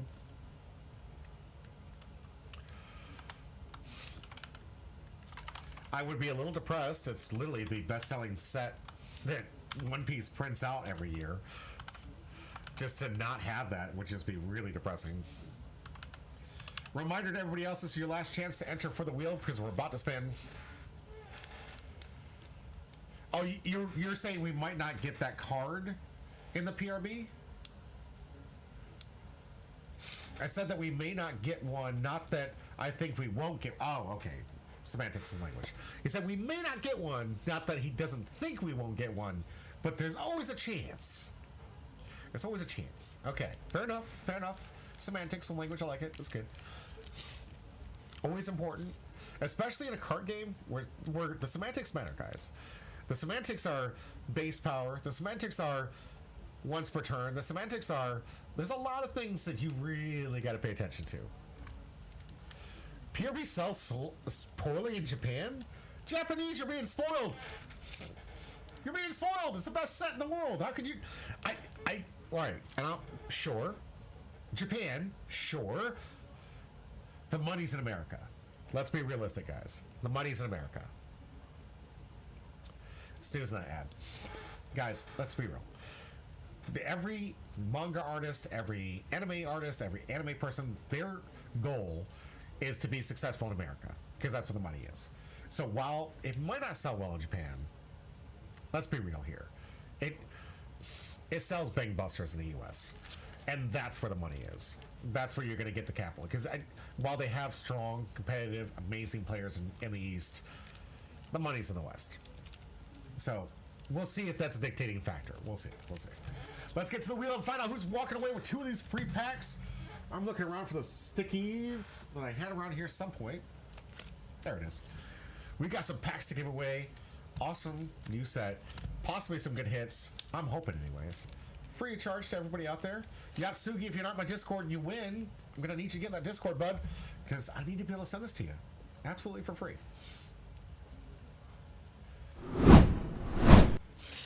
All right.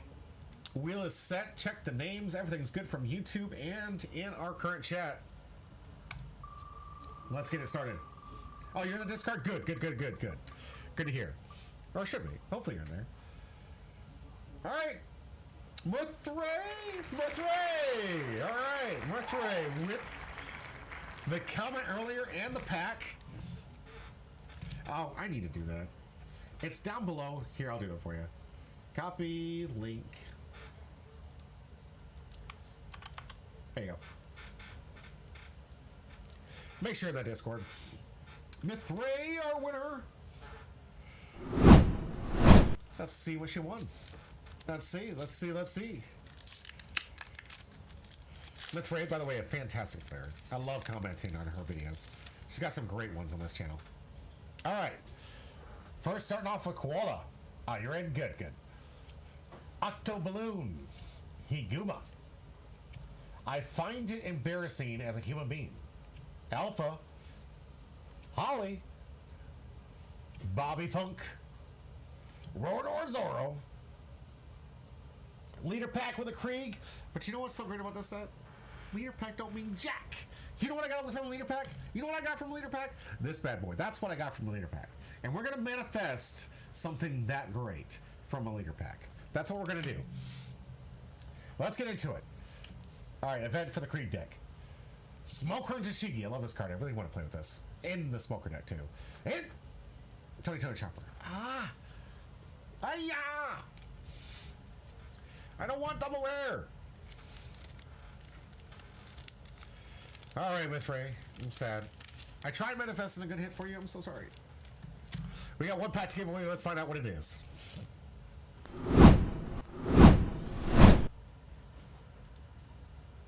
Can only win 1? Unless you... Well, no. You can only win 1. The Chopper is actually not a bad pull. Okay. I like it's $1. Hey, let's go. Ha ha! Brain Dead Porter! Showcasing the power of manifestation. Brain Dead Porter with the win. You want to know something, guys? I'm a little bit of a conspiracy theorist.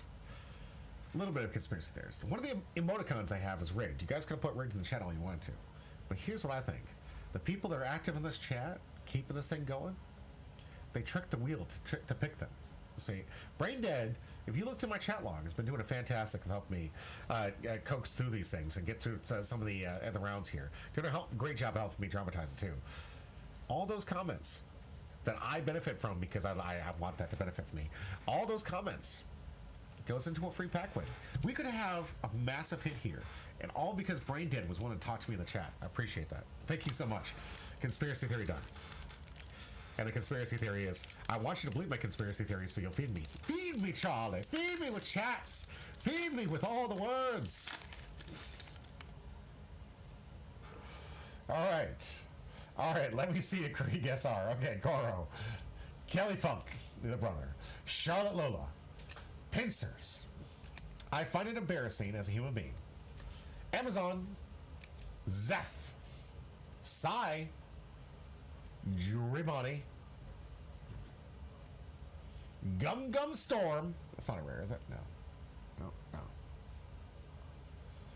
Tony Chopper, you said you liked it as a $1 card. It's a $1 card. Let's go. Can we get a hit? Can we end it a hit? All right, Fire Fist. Appropriate. That was the deck you played. Not the greatest of finishes, sadly. Okay. A lot of double rare packs today. That's kind of depressing. I'll have to get with Chris and tell him to pick better packs. But still, a free pack is a free pack. Congratulations to our winners.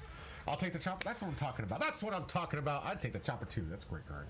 Tony Chopper, great searcher, great card. Guys, this is a great stream. I really appreciate it. Thank you so much for being here today. I appreciate your story time. If you're watching through the VOD and saw the story time about how I got disqualified and all that, it's a really funny story, good moral to it. But I digress. We've got some good content. Most of the channel worked perfectly. I was joking about the Krieg. That's the worst card in the set. Hey, I want a Krieg. I'm playing that deck. We're going to do a raid. Let's see. Oh, it's adorable. The One Piece couple. I don't think I'm following the One Piece couple, but this is great. Love to see couples doing some work, doing some God's work, and keeping the game alive. Let's hope that they have some good quality content. Never rated these people before. Let's see if they even say my name right. How much want to say they say Humbropie? It's Humbropie. Humbropie. Thank you all for being here as always. I gotta wait for the 7-10 second content thing roll down so I can say the word. But as always, stay humbro.